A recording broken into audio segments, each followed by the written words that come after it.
What is up, everybody? Welcome back once again to Hot Toys Hotline Live for this fine Thursday evening stream.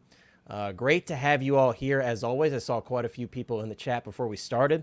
We got some really exciting stuff to talk about this week. Hot Toys actually was quite busy this week. I'm sure you guys noticed, especially this morning. They definitely came in clutch with a lot of good stuff. So we're going to talk about that for sure. Before we get started, of course, I want to say what's up to our great panel members. We will have Chris, the Collecting Madness, joining us shortly. Ryan will not be here tonight. Something came up for him, but that's okay. He will be here in spirit. But Lane, the Midnight Collector, thank you so much for being here. As always, Lane. It's great to everybody. I am trying to get used to because some of the other things I said, that's kind of my pseudonym that I'm trying to go on, like online and on stream now. So when they go, first I say here Midnight, and I'm like, who? And then I go, oh, wait a minute, talking to me about me. But yeah, nope. I am super happy to be here with two of the wonderful fellas. Of course, always the chat and everything. I see you there, Peyton and Ash, as a couple of the first guys. But I've been mostly, as you saw earlier, I've got this guy in, and you know, yeah, Lane was making me jealous with that Wenwu. I still got to get mine. Yeah, well, you know, there's nothing. My buddy of mine called this, said I sent him a picture of the cover. So he's like. So he was like, so is that supposed to be Tony Leung, you know, appearing in an offshoot of the Mortal Kombat movie? You know, here comes Tony Leung as I am Sub-Zero. So that's what his outfit reminds my buddy of is a Sub-Zero like alternate outfit from a Mortal Kombat game. It could work. Hey, it certainly could work. Hey, would we not be we would be just fine if he decided to suddenly be in a Sub-Zero movie? We'd be probably cool with it. Yeah, I'd take it. But yeah, thank you so much for being here, Lane. And of course, Sean looking very, very festive tonight. I love the hoodie, dude. At first, when Sean came in the backstage, I was like, dude, is that a designer hoodie? I couldn't tell because it's such a fancy hoodie. Sean came dressed for the party tonight, so I wasn't sure that or if it was a Marvel like comics one or something. I was, you know, I think that's what it is. A Marvel. I think that's what it actually is. Yeah, I think that's what. His first part of his cosplay is Captain America. Yeah, that's the first piece of his costume for sure. But Sean, thank you so much for being here as always, dude. It's great to have you here, and I know you're excited to talk about some of this new stuff tonight. So I can't wait to hear your thoughts on it. Yeah, there's new stuff, Sean. There's new stuff tonight. There's new stuff. I mean, are you sure? Because Hot Toys seems to like to go on vacation at times and leave. Yeah, this week. This week they hired a backup squad to get these announcements. Get announcements and tell us, hey, stuff is coming. Get ready your wallet. Yeah. You know what's funny though is I love Howard's sense of humor. I don't know if everybody does, Sean, because you know today is, guys. It's like, lest we remind you, today is the official, the 25th day of the month, which is the official release date for Return of the Jedi many years ago. So, of course, so obviously the day for unleashing the Jedi. So obviously the day to unleash Michael Keaton upon us. Yeah, I think that goes. Well, a guy who is old as almost the movies when they started. So that's true. Maybe that's the joke that Howie wanted us to figure out. But let's say what's up to some people in the chat. We have some guy here. Some guy says Connor has turned on the Hot Toys Hotline signal, and the sky is lit up, calling all Batman fans, which I think they're all going to be here tonight. It's a really exciting figure. You don't want to miss this one. Get your popcorn and your drink. All you need to do is sit back and enjoy the show. Very well said. Some guy, I read that comment before we started, and I was cackling to myself. So thank you so much for being here. One of our great moderators here, Some Guy, you are the man. Thank you so much for being here. Another one of our fantastic moderators, Peyton23. Peyton says, good evening, everyone. Good evening to you, Peyton. Thank you so much for being here, bro. Thank you for being awesome. Appreciate you, as always, for being here. Control-Alt-Delete is here. Control-Alt-Delete says, good afternoon, all. Good afternoon to you, Control-Alt-Delete. Always wonderful to have you here. Mike is here. What's up, Mike? Good to have you here, dude. Mike is kind of sharing our thoughts there on Return of the Jedi. He said it's weird how that Return of the Jedi 40th figure looks exactly like Michael Keaton in a Batman costume. Yeah, I mean, you know, I guess Howie works in mysterious ways, right? He says, but I'll take it. Me too. I'll take it as well. I'm crying to myself as a Star Wars fan, but at the same time, I'm really happy as a DC fan, so... Ash Chase is here. What's up, Ash Chase? Ash Chase says, what's up, plastic crackheads? What's up, dude? I hope you're doing well. Great to have you here as always. KTHW in the chat says, what's up, guys? What's up, KTH? Not much, man. Hanging out with you all on this fine Thursday evening. So excited to talk about a lot of this great stuff from this week. Sluggin16 is here. Sluggin16 says, hey, Hotline crew and fellow collectors. What's up, Sluggin16? I hope you're doing well, dude. Great to have you here, as always. Boba Fettuccini is here as well. What's up, Boba? I was just talking to Boba briefly before the stream started. Hope you're doing well, bro. Great to have you here, of course, as always.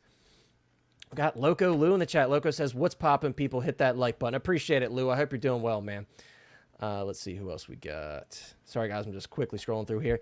FBJ, my boy. He says, what's good, everyone? What's good, bro? I hope you're doing well, man. Great to have you here. Great to see you in the chat. And I hope you're ready. And I know you're ready to talk about the Batman figure. That's for sure. We got Joshua Alvarez. He says, I got Shang-Chi, need Wenwu. Hey, dude, congrats on the Shang-Chi. I need both of them. So you and Lane are both ahead of me on that one. But I hope you're doing well. Great to have you here as always. We got Thalia. Thalia says, hello and good evening, everyone. Good evening to you. I hope you're doing well, and it's always awesome to have you here. Kaiju Daddy in the chat. What's up, Kaiju? Kaiju says, good morning. Kaiju, I hope you're doing well, bro. It's great to see you in the chat. Guys, as always, please check out Kaiju Daddy on YouTube. He's got a great channel over there. I love his toy videos where he goes around all of these different shops that I would never dream of visiting, that I actually have bought from before online through Japanese-based websites. So definitely check out his channel. He's got some really cool stuff. Another one of our great moderators, Matt, is here. What's up, Matt? I hope you're doing well. Trevor is here, the 1/6 shooter. Trevor says, let's talk about all those great Return of the Jedi figs. Oh, wait. I know, Trevor, but hey, Trevor, I'm sure that you're excited about the Michael Keaton Batman. I'm sure that kind of lessened the blow a little bit because, that's kind of the silver lining. It could lessen the blow. I didn't say it got rid of the damage, Sean, but, it could put a little Band-Aid on the damage just for now. But check out 1/6 Shooter on YouTube as always. Trevor's got a great channel over there. Awesome live streams as well. Highly recommend it. Andreas is here. What's up, Andreas? I hope you're doing well. Great to have you here. Always great to see you. Big Dog Pound is here. Big Dog Pound, my friend, once again, Chris is coming in late, so you better be ready for him because once he gets here, he better bust that belt out, and I think he's going to be ready. I think he knows the drill at this point, but great to have you here, as always, Big Dog Pound, getting everybody hyped up in the chat. And, of course, I got to do it for you because Chris isn't here. Woo! What's up, Big Dog Pound? Great to have you here. You could do better than that. I can't, dude. I'm going to wake up the whole neighborhood. These people got kids and stuff. They might be sleeping early. No. Okay, fine. I'll do it. All right, here we go. Sean's going to do it for me. I'm going to regret this with my dogs. Yeah, here we go. We're going to have to put Sean on mute after this one, but Sean, it'll be worth it. Lane, say I think Sean just broke the sound barrier with that one. Good girls. Good girls. Oh, we got Costa from Pop Culture Living Room. Costa says, yo.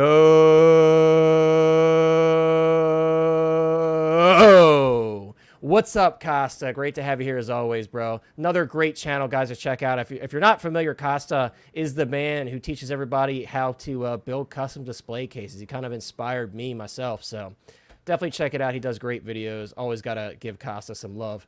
I think that's everybody. Working on a new one now. I'm sure he is, dude. Every week he's got some magical addition to his shelves that he's working on. I'm like, damn, now mine are obsolete at this point. Chris says, Sean, my goodness. Yeah, Sean broke the sound barrier with that one. I was pretty impressed. He said Big Dog Pound approves. There you go. There you go, Sean. You got the stamp of approval from the Woo Man himself. Aw. Costa said yes. So, yes, he's always working on something. But, guys, as always, if I miss you, don't worry. If I see your chat, so the stream, I apologize. I'll say what's up to you if I see you pop through. But we're going to get started, guys. And, of course, we're going to talk about Batman. Don't you worry. We're going to talk about Batman. We are going to talk about the Inart Harry Potter towards the end of the stream. But I want to start with some announcements from this week. And one of them has obviously been very controversial. We're going to share our honest thoughts on it, but we're going to try to be fair about it because, everyone, I'm sure, and their mother has talked about this figure. But we're going to start with they talk about the good, the bad, the ugly. We're going to start with the good. And that's Miles Morales. Fairness is for fools. Exactly.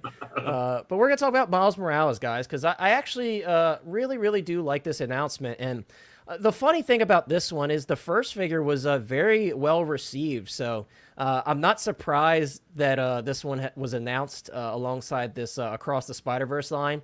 But I'm very curious to see how many people who didn't purchase the first one, I'm curious to see their decision between this and the first version. Me personally, I got to be honest with you guys. I think the suit from the first one is better, But for me, I absolutely love the streetwear look with this one. I think it looks incredible. I love the layers. I think he looks great. But with that being said, I still do like the suit on this one. He looks very posable. And I really love this backdrop here with the limbs coming out. I think that's very clever.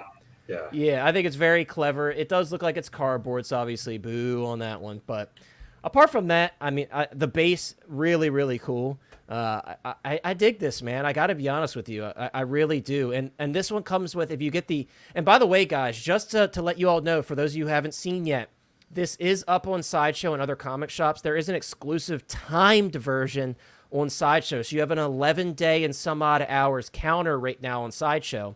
And the timed exclusive comes with that kind of half-mass pulled up sculpt. But that's actually a timed exclusive. So like we saw with Toy Fair and stuff, same idea.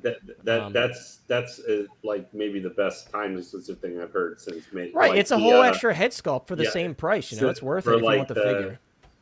Since maybe the battle damage chest you would stick on the RoboCop or RoboCop 3. Yeah, that's a great accessory as well. You know, that can physically change the look somewhat of the figure itself. And the cracked, personally, I mean, I don't know about you, I really do like the cracked helmet for Jane Foster as well. I think that's a cool accessory, but some of them obviously are more substantial than others. But yeah, I would agree. But yeah, and like I said, guys, this streetwear look that he has. Unfortunately, we didn't get the Nike symbol. You guys know that Hot Toys doesn't do the branding because it just saves them a lot of money. But this, to me, personally, is enough to sell me on this version of the figure, because this is how I would personally display him. I want to show Miles off, you know, because obviously a lot of this character's personality and character development, this is what he starts out. He's just a kid, you know. And I think this is awesome. I love the look. I love the layering. I love the proportions. I love everything about it. And I think I really much prefer the jeans with this one versus what came with the first one.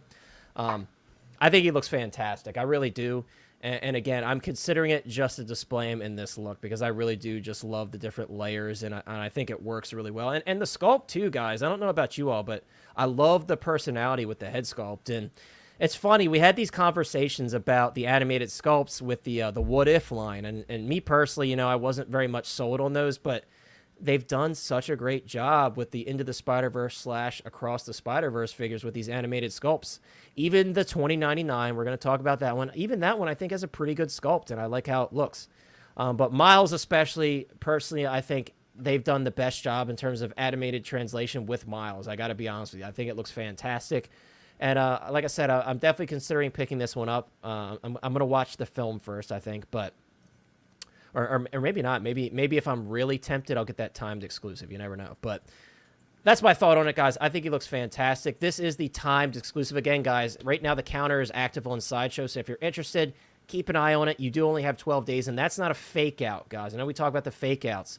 Once it waitlist, that's it. Now, of course, you can hop on the wait list, and you will get a waitlist conversion eventually, I'm sure, because that always happens. But generally speaking, the ability to openly pre-order will stop after those 12 days. But guys in the chat, definitely share your thoughts on this, because I'm very curious to hear people's thoughts on Miles versus the 2099 Spider-Man, because we know where that's going, right? But Lane, we haven't talked about this Miles at all. I'm curious to hear your thoughts on this Miles, dude. And feel free to share your thoughts on this one. Like I said, this one versus the first one, because like I said, me personally, I prefer the streetwear look on this one, but I prefer the suit from the first one personally. I think this figure looks right. Honestly, I hadn't looked too much at this one. I was my eyes were taken to other things. I'm not the biggest Miles Morales fan. And I have not seen the first movie. I nearly did buy the Miles and Gwen figures, though, because I really thought they were neat. I think the time exclusive and everything, like, that's awesome. Like, that to me is like, if you're going to do something like that, what you should do. And it's going to help sell the figure, because I don't know how this guy, you know, I don't know how the first Miles and Gwen sold, you know, or not necessarily, but it'll help sell this guy. I'm hoping the movie's second one's good, so that it's going to encourage people to pick it up. I think the spider suit looks great. This design to the spider suit I like quite a bit for the animated version. I think it looks like the head sculpt is going to, you know, because it's animated and stuff, it looks like, you know, they're not as restricted for having to hit the likeness necessarily as much. So I think basically my expectation for this figure is that minimally should be as good as the first one. for articulation, look Yeah, at the for sure. costume, For sure. and all those kind of things. Because this is one of the best articulated figures that they put out, which also looked cool. Yeah. So my expectation is this guy would at least fit that. I love that backdrop. If you back up earlier with the spot hands, There we go. that I think looks amazing. That is super cool. Now, yes, it's cardboard, but hey, it still looks better than like the one that came with like the Vision from WandaVision with that piece. Yeah, of I mean, trash. we kind of expect the cardboard and like the thin plastic because that's kind of Hot Toy style. That's their way of saving money, but at the same time giving us something cool. I wish it was a little bit like the armor, for example. The armor came with that thicker backdrop. So I think I wish that a lot of them came with something more that style where it's a thicker card stock. I'll say this, like having a little portal that just like literally fits over the stand and stuff, the standard diamond shaped stand. I think that's cool. I still always get worried whenever you put one of these, the dynamic stand clamps on these figures on the spider suits. Yeah. Although it seemed like Miles has shown that maybe it lasts up a little bit better, so it might be okay like that. I think it's a good combo. It was $285, right? Is that the sideshow price? $285, yes. And that's the same for both, right? Including the special edition, the timed. Yeah, that's the thing. They're the exact same price. So I mean, realistically, if you really want this figure, you're getting that extra head sculpt for the same price. So it's worth it, I think, to drop the pre-order personally. Yeah. So now, I guess the problem is, I would say, for this figure, because there is already one out on the market. I would say wait till you see the movie, because especially if you own the first Miles, wait till you see the movie. Make sure you like it. You might still really like the first one, but I would say wait till you see the second one, the first part of the second movie, and then if you really like it, then pick this up. Because if you already own the Miles and you don't, for whatever reason, you don't care for the movie, I can't necessarily with there's a lot of other figures coming out, whether it's Marvel, DC. I mean, DC's had some really good stuff. There's probably some other things for some other properties you might want to do too. So that would be my one, and we're gonna have other reasons. I would say you might want to hold off on this one too, and make sure you like it because of other stuff we'll talk about later. But overall, this figure, from the prototype looking, I would give this like a B+, A- look to it. I'm blocking that part out right there. And then there's Spider-Gwen. Is that the first Spider-Gwen, or is that supposed to be a new one? No, there is a new Spider-Gwen. They obviously haven't announced her yet. We're going to take a look at some photos from the event that just started. I believe it's at Rebel Base in Hong Kong. But her yes, arms are different than the original. Yeah. Exactly. Yeah, so it is a new Spider-Gwen. I think And this the is design it on her chest area too is also different. Yeah, well, the first Spider-Gwen was a really good figure too. The problem for her, she came out so early before Miles finally came out. But overall, the Miles figure, if you like the movie, I don't see how this would not be a Spider, unless you're getting, like certain guys, the entire almost No Way Home line. I'm looking at you, Ryan. Then maybe I could see where you might skip this guy. It's funny because I think a lot of us went crazy for the No Way Home line. I mean, like I said, admittedly to me, I didn't collect anything other than Star Wars for a long time, and then I saw No Way Home, and there was just like such a nostalgia factor with that film. You guys know I'm a big fan of Tobey Maguire as Spider-Man, so same. It roped me in, dude. It really did, and so far I've been very happy with the line. So. Well, the other thing that might be nice though is like if you're not into the live action No Way Home, or you haven't bought it, or you just felt like overwhelmed by that line, but you like some Spider-Man figures. If you like this movie, this might be a nice self-contained Spider-Man line you could do with Miles, Gwen, and even Spider-Man 2099. It's not a huge line to collect with only 3 of them. Yeah, and there's still going to be a second part eventually.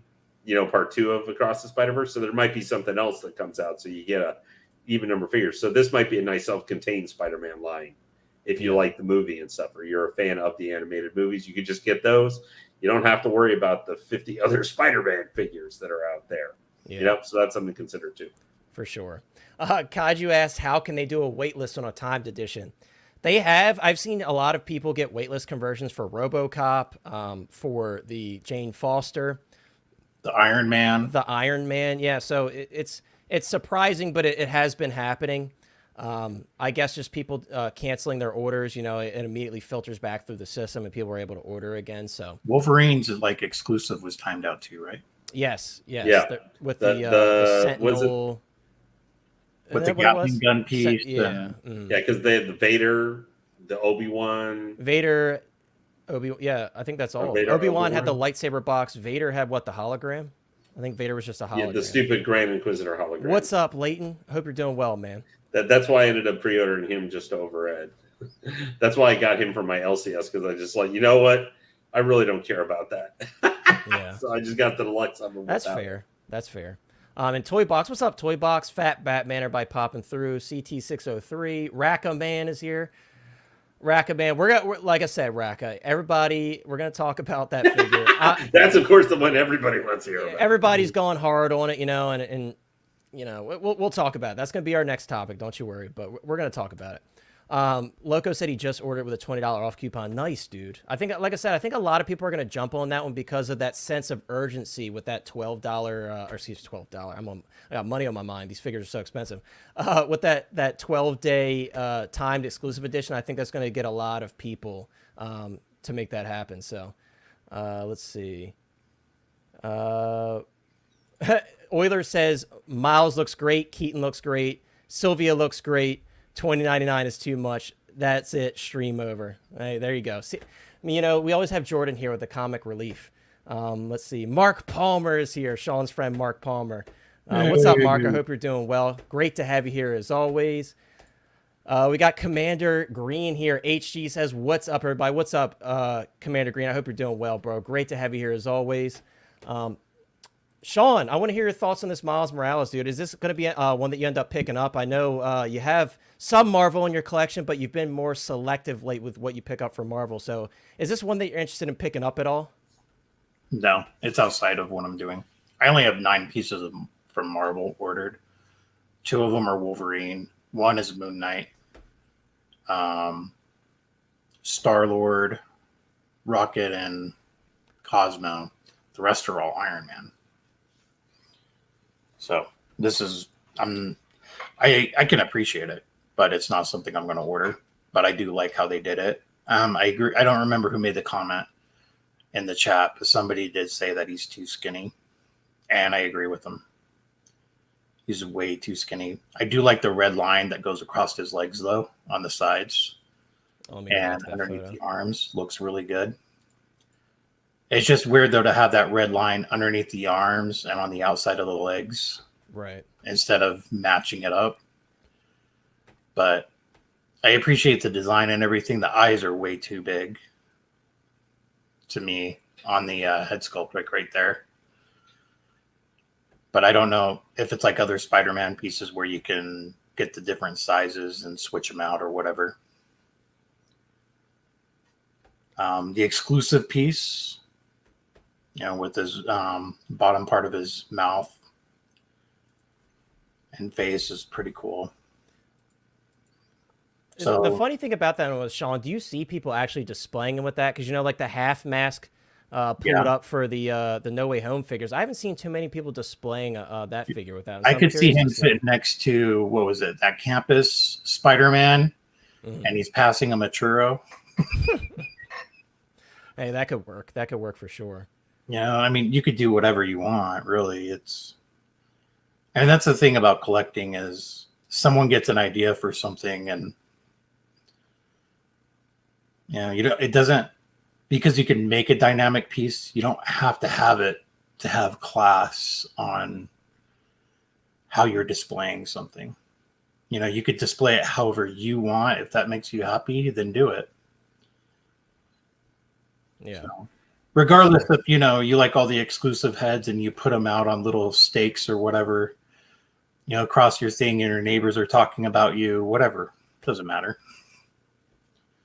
Just do like what you like and everything. That's really it.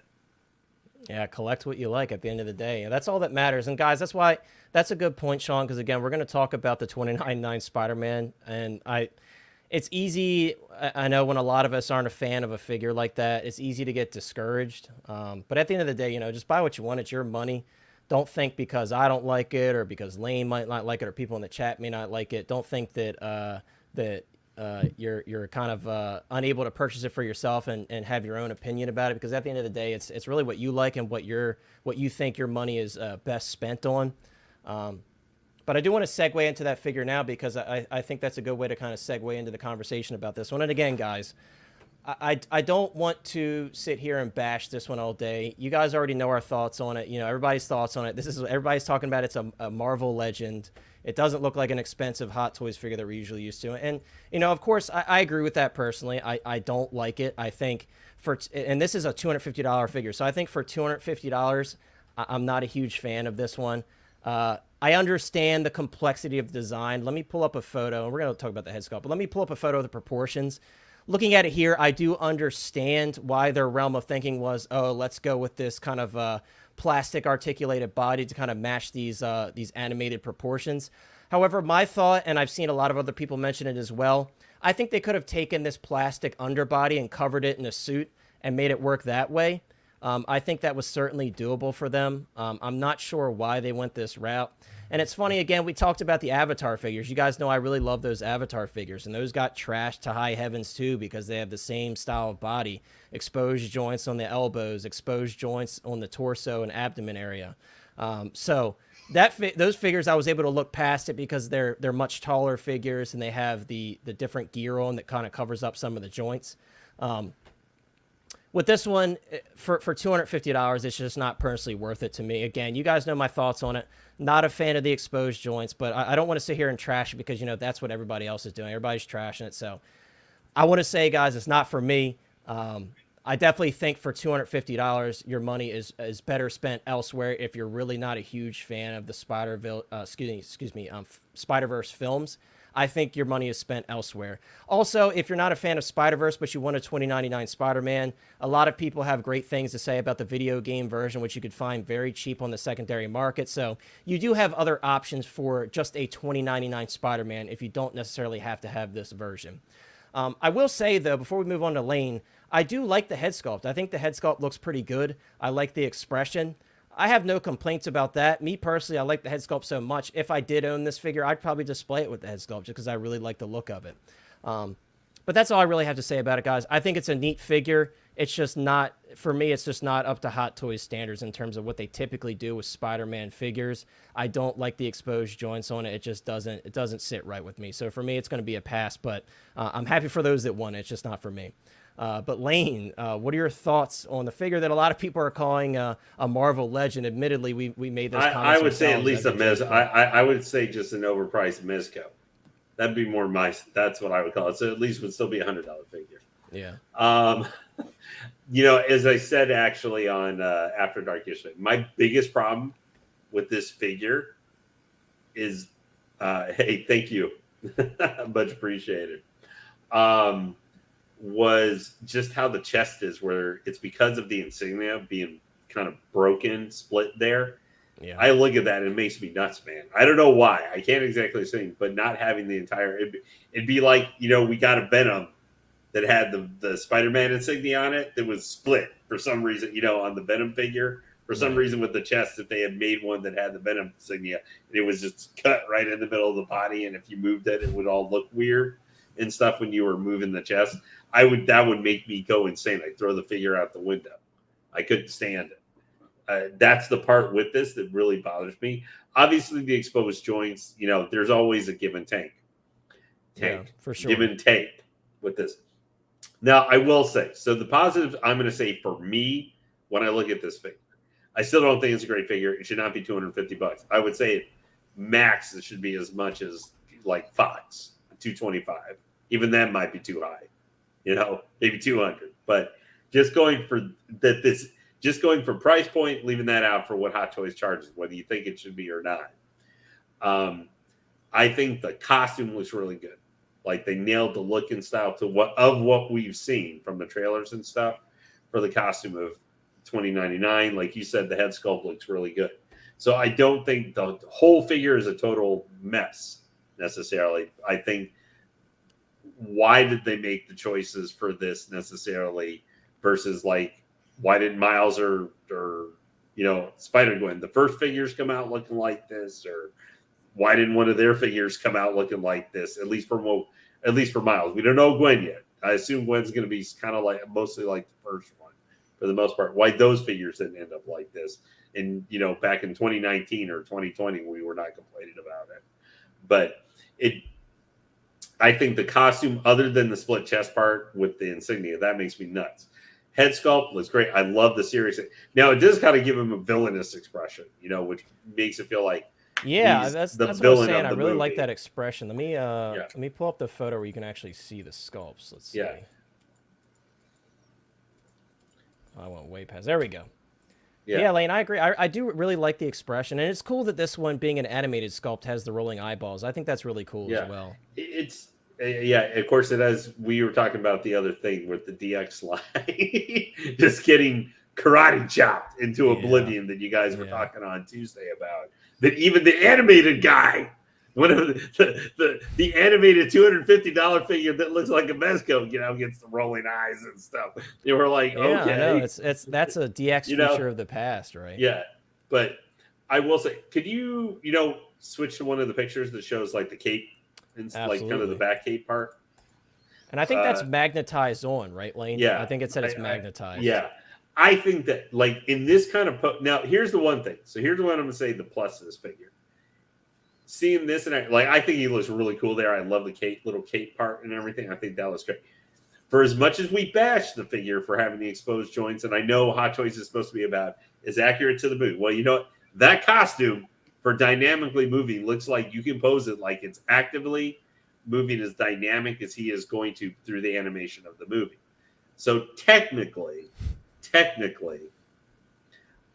for the kind of the mission statement for Hot Toys to make it, their figure needs to look accurate to the to whatever the live action or whatever what the media that they're making the figure for, it needs to look like it.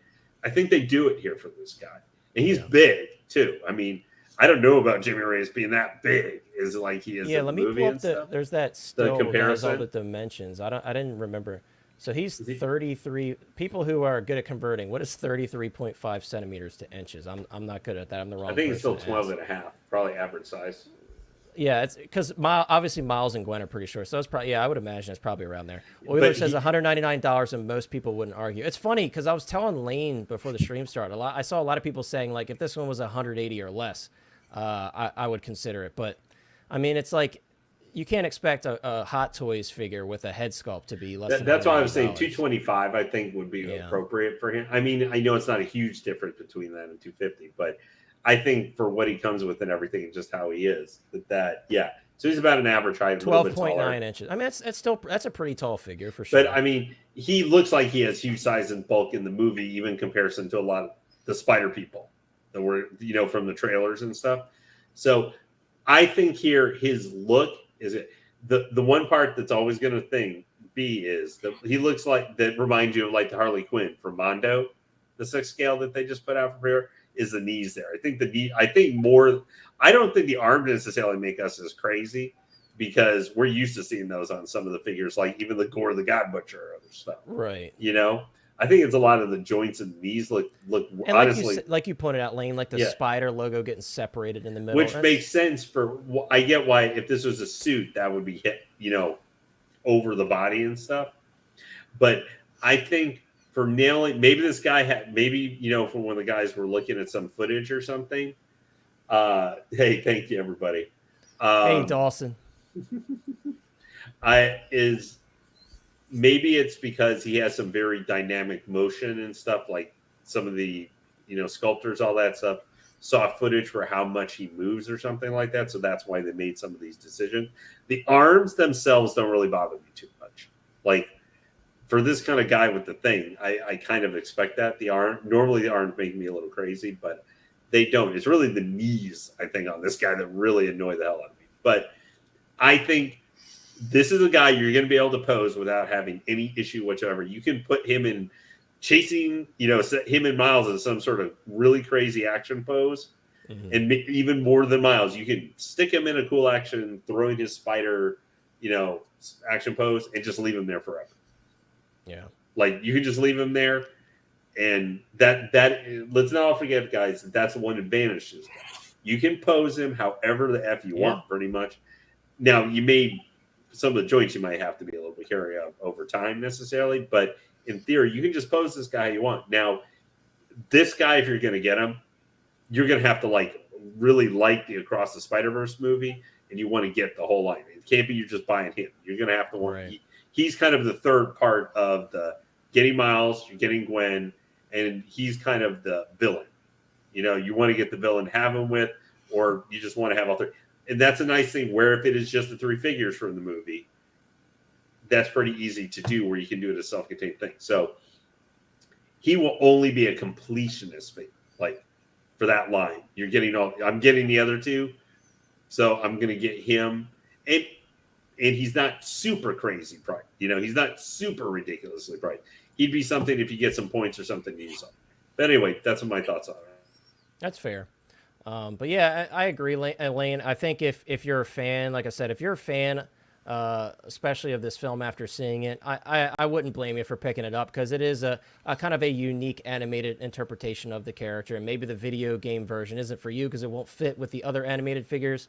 I totally get it. Again, I know, especially if you want this figure, I know it's hard because there is a lot of complaints surrounding this figure, but those are just our thoughts on it. Sean, I want to hear your thoughts on this figure because I really haven't heard much from you on this one behind the scenes. So I'm curious to hear your thoughts on this figure. Obviously, what a lot of people have been saying online about this one. They really haven't been kind to it. A lot of people have been saying this is one of Hot Toys' worst announcements ever. I'm curious to hear your thoughts on it. I agree with one of the worst announcements. Looking at it overall, it's a disappointment. That's really all I have to say. However, looking at it from a business perspective, this was a complete fill the quota. We have to do so much Marvel, or we have to do so many figures for this specific Marvel movie. So let's do it. And let's not do a lot of R&D. Let's just grab some figures, spray paint them, put it together, and call it a day. I wouldn't be surprised if this gets announced early. Released early. And Peyton's saying he doesn't think this one will last long on pre-order. And I would tend to agree with that considering how quick the Avatar figures went out. Yeah, I think they're still holding on, but the collector editions are gone, and the other ones are on last chance. They could just do something simple with a simple cloth and go over it and have the design done on the cloth and sewn on, and that would have been better than this. Yeah, I kind of agree with that, Sean. I feel like they definitely could have put some sort of cloth suit over the body and certainly made it work. I understand he has those pieces sticking out on the forearms, but they could have figured out a workaround for that, I think. Yeah. It's just kind of like this was as easy as they could do it, and I think it was probably, in their minds, the best way to do it, but obviously collectors didn't agree with them on that one, so... Again, it's we're not here to sit here and bash on it as much as we're just trying to share our thoughts on it. So again, if you're interested in this figure, I know it. I know it's tough because it's one of those figures. It's universally people are like, nah, this ain't it. But see, this is again another example. You collect what you want to collect. If this is something you want, you go see this movie and you fall in love with it, and you want 2 of each figure to display everything possible with it. Do it. It's yours. Yeah. Doesn't matter what I think. It doesn't matter what Lane thinks, Connor. Go do what you want. It's your collection. Exactly. We're just sharing our thoughts on it, at the end of the day, form your own opinion, spend your money where you think it's best spent, because if it's something you want, I understand it's that portrayal of the character that means something to you, especially after seeing the film. It might kind of push you over the edge and wanting to get it. I just don't think it's Hot Toys' best work personally, But yeah, I don't think there's much more to say about this one in particular. Real quick, someone did bring up the Spider-Gwen, so I want to show you guys briefly these photos from the event. Someone actually went and took a bunch of photos. And you can see this is all that comes with this new version of Spider-Gwen. She has that backdrop, this Leatherman jacket here. A decent amount of swap-out hands, surprisingly. Not much else to her. I don't know if there's any other accessories that aren't ready to be revealed that they haven't shown in this photo. But this is all I I've wouldn't be seen. surprised if she comes probably up for pre-order either this, a couple days before the movie or just like the week, after it comes out the first weekend, after next Exactly. Friday, like Yeah. after next week, that she probably gets announced. Yeah, I mean it's got to be Howie, right around the corner. And look who it is. And hey, Big Dog Pound, I told you, dude, that was just an appetizer. That was just an appetizer for what Chris had planned for you. So, Chris, take it away, man. We'll give you the floor. What's up, chat? You thought this was gonna be a regular show with me? Come on. Let me remind you, I'm the wedding ring wearing, truck driving, Hot Toys delivering, wheeling and dealing son of a gun, Big Dog Pound. Woo! There you go, Big Dog Pound. You know Chris has got you every single time. Whether he's late or he's on Rest time, in he's peace, always got the headphones. belt ready. I'm Sean earlier, he broke the sound barrier. I You heard. missed- I Yeah. heard. Oh, you heard? Yeah. Sean broke the sound barrier earlier. Here's some photos, guys. Chris, we're about to move on from the Spider-Verse figures. We were just briefly talking about them, but Got feel you. free, Chris, to share your thoughts on the two figures as we're going through these photos from the event, because we have already talked about both Miles and the 2099 Spider-Man. So I'll kind of go quick. Miles looks dope. I kind of like the first suit better, although it doesn't look that much different. Still like a black suit. Head sculpt wise looks good. They added the purrs. I know there's a bit of a seam line now, so some people care about that. I wouldn't care because now he can do something else. I feel you get a bit more out of the first one. I like the backgrounds that they keep doing. So nothing wrong with Miles' fire figure. If you missed out on the first, congratulations on the second. You get another opportunity, so I'm happy for those people. Yep. 2099 here. I like that video game version. Now this, I've heard a couple things about, like how everybody doesn't like the joints, blah blah blah. Yeah, we all make jokes about it for sure. Yeah, I like the head sculpt, not too bad.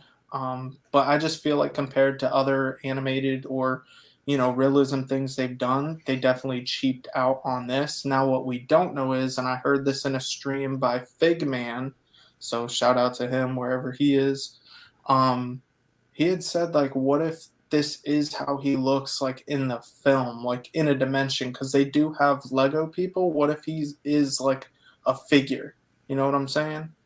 So If that happens, I think a lot of us will look really dumb. But I guess we got to wait and see. What I'm not too. He didn't sure. look like that though in the Yeah, in the trailer we saw what we would expect, the full suited Right. version and everything. But all right. yeah, I have seen that mentioned too, Chris. But I don't know anything about that personally. But wouldn't that be funny? It would all look pretty dumb if that was the case.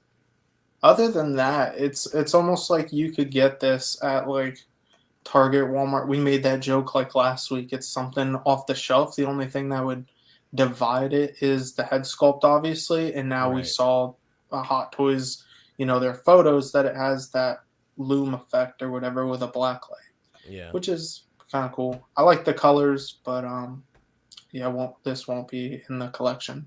Yeah, it's definitely not for me. But Chris, just as we finished talking up about this figure, Big Oh, Dog Pound with the snap. $5 donation. Thank you so much, Big Dog Pound. Big Dog Pound says, "Love it, bro. Thanks, Hot The Toys Hotline legend. and Collecting Madness and the Hot Toys Nightmare." And we'll throw Lane in there. We knew you meant to add Lane. We'll throw Lane in there. I had to have the Blue Universal out because the Night of Champions coming up. There what you go. you gonna do, brother, when Chris brings his UPS truck and unloads Yeah, you that butchered giant it. Lane, pallet I know upon exactly you. what he's gonna do. He Son, breaks you his make back. sure you get them hot doors packed You got in there. super chat. What's that? Super chat. Oh. Hey there. Heard you gave us a super chat. Well, Hot Toys Hotline and I just want to say thank you very much. There you go, Big Dog Pound. Dude, Thank you so it's much pretty as always. bad man. when I'm the one who made it. Like I'm in it, and I laugh at it. Like when I turn around and make that dumb face. Like Sometimes you know. gotta I was laugh at thinking- Well, yourself. yeah, man. all I can say is Chris sets the example for all of his fellow UPS drivers. For his fellow Golden Shields, that's what we call him, Lane. For his Yeah. fellow Golden Shields. my Bubba Union loves it. Dude. brothers. And by the way, I want to say what's up to Doug Gambino. I just saw him in the chat. What's up, Gambino? And also, guys, as always, as Insane One always says, feed the algorithm, leave a like, and subscribe to the Hot Toys Hotline and this killer panel if you haven't already. Yes, guys, please consider dropping a like on the stream.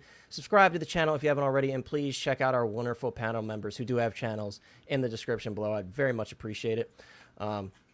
But I appreciate you sharing your thoughts, Chris. I don't think we have much else, unless you guys know I love the Cos baby. The Cos baby unleashed baby. There, you are getting the seventh heaven. So I saw Joe those P for said the you gotta first rehearse it time a in bit more, person. Oh, the Cos. Oh yeah, babies. with his. He's getting there. You know, he was on the spot, Joe. Come on, we got to give him points for on the spot. But sorry, go ahead, Chris. I was just gonna say I saw the some Cos baby Marvel ones when I was at Disney in person, and they look pretty good. I mean, yeah, I've seen them. They're not. Like I saw. It's just a glorified Funko. It's like yeah, exactly. That's what I was gonna say. I got mine for like $5 Just better from paint. Sideshow. That's why I have them. They're very small though. They are very small. Yeah, it's like a glorified Funko Pop. But guys, we're gonna move on to something new as well. We're gonna talk about Sylvie, one that caught me off guard. If I had to choose one that was next on the list to be released, I don't know if my mind was going in this route, but forgot about her. I didn't forget about her because this is actually one I have on pre-order. Loki Season 1 for me is probably the best of the Marvel shows in my opinion. I loved Loki Season 1. I loved the characters of Sylvie. I love Loki's many different portrayals in the show. Overall, I really much enjoyed the show, and I'm very excited to see Loki Season 2. I think it's October, right? I think Loki Season 2 is October. Correct me if I'm wrong. Maybe somebody. It is October. October, okay. But I'm really excited for this figure. I thought there was a lot of mystery behind this character, and it was fun kind of seeing the character transition from mystery to finding out who the character really was. And I'm really excited to get this figure in hand. I think it's a really cool figure. I think she looks fantastic. I think in terms of going from the prototype to the final product, I think the sculpt held up pretty well. Now, I've seen some people saying that the highlights in the hair weren't quite there, and I get it. Like, when I looked at the side-to-side photos, I'm like, I see what they're saying. She has some blonde highlights throughout her hair. But overall, I think it looks very good. I think the sculpt is pretty decent. I think like an 8.5 out of 10 is a fair score for this sculpt. I think it looks really good. And this is another one. It's very much got this like layered clothing to it, and I love that aspect. I love the layered aspect to her clothing. I certainly would display her with everything, with the cloak and everything, just because I love that look. And I also think the head sculpt looks better with the cloak on. You could see, if I scroll through here to one of the photos where she has the cloak taken off, you kind of lose it a little bit because you kind of have a slightly long neck. It's not terrible, but overall, I think she looks fantastic.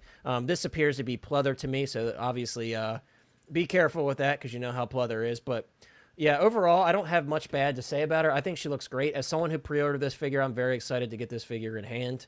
Again, I love the character, and I'm excited to see what else comes from this mischievous character in Season 2, because, again, there was a lot of mystery even still towards the end of the season about this character, so I'm very excited to see what happens with this character moving forward.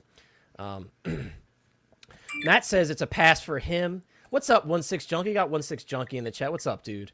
And Joe, I do agree. Joe says it's going to be a smaller run for Sylvie. I think so too. You know, I think a lot of people, especially when you're prioritizing, okay, what's important to me? What can I pass on? I think this is certainly one of them. And even the TVA Loki or the President Loki from this line, I think a lot of people are like, you know what? I don't need that one. Classic Loki as well.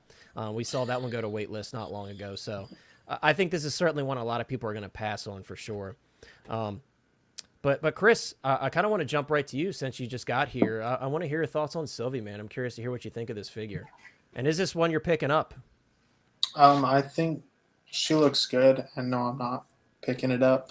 I definitely enjoyed the show. It was up there with Hawkeye for me. It was actually one of my favorites that came out. I don't know if it's just me, but I feel like with this one, because I need a refresher, was her head sculpt like phenomenal as the prototype, like look like her, or was there a slight problem? No, I think most people were pretty satisfied with the head sculpt. And again, me personally, when I look at the prototype photos, I don't see a ton of degradation between the prototype and the final product. But that's just me personally. You know, beauty is in the eye of the beholder. But I think it looks pretty good personally. And See, because I feel like the prototype might have been a bit better, but yeah, I mean, don't- it usually always is because when That they do those happens. prototypes, they paint Yeah. it to the nines. They focus on Mhm. one head sculpt to sell the product, so it certainly does happen. There's always going to be Yeah. some sort of degradation. Yeah, I think she looks good though. It's Yeah. Loki if you look at it, female.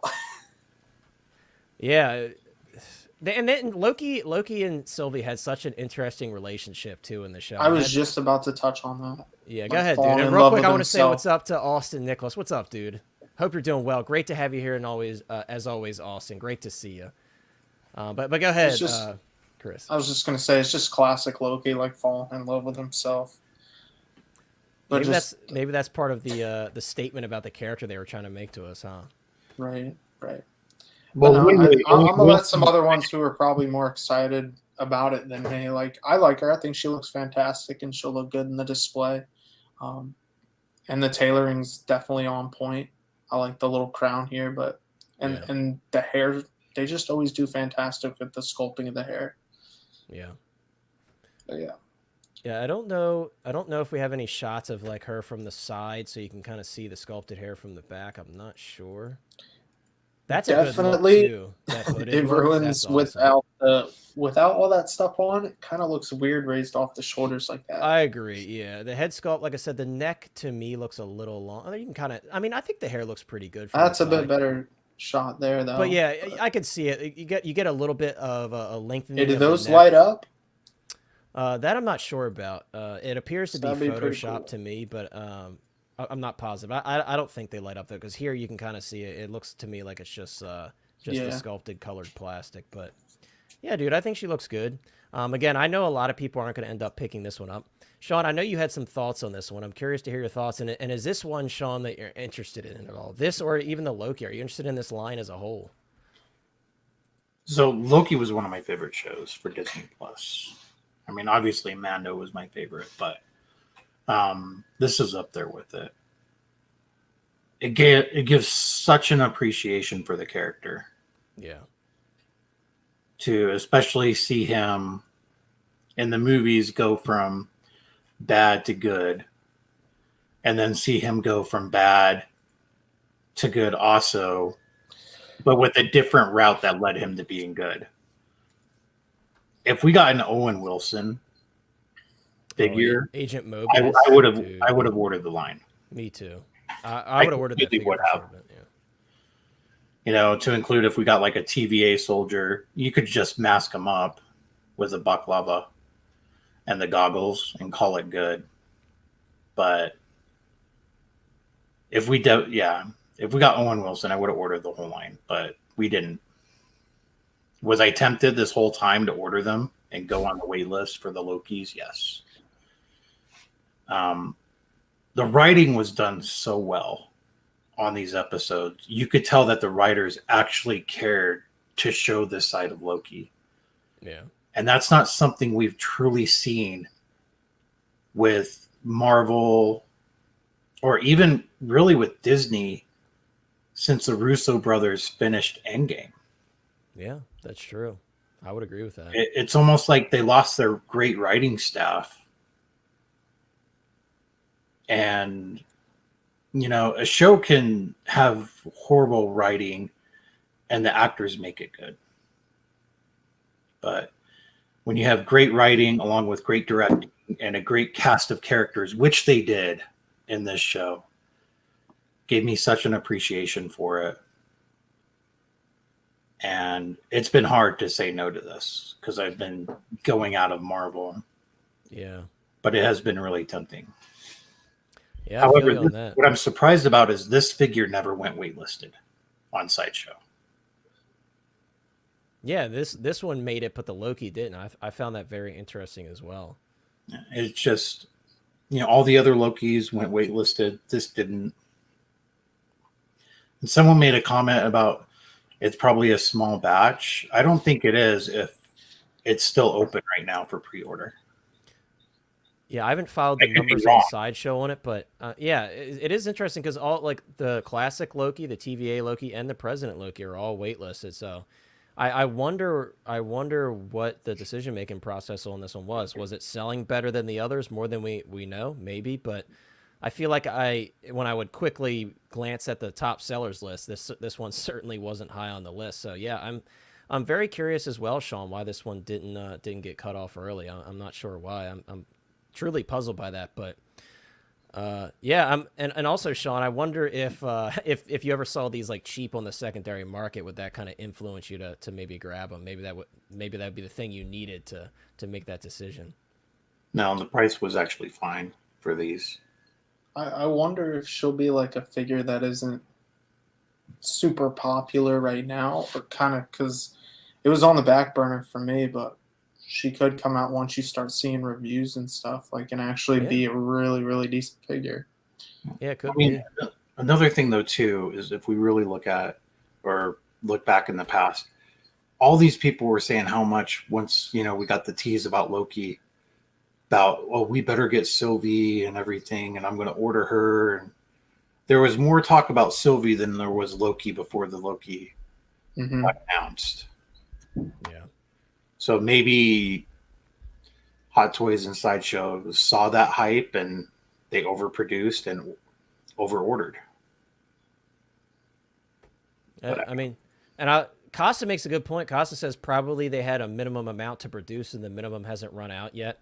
That's certainly possible as well. Maybe they didn't get enough orders and they're just trying to squeeze out that last bit with these final product photos. That's certainly possible too. That's a good thought, Costa, for sure. It's probably with a lot of stuff. Yeah, and maybe this will go waitlisted tonight.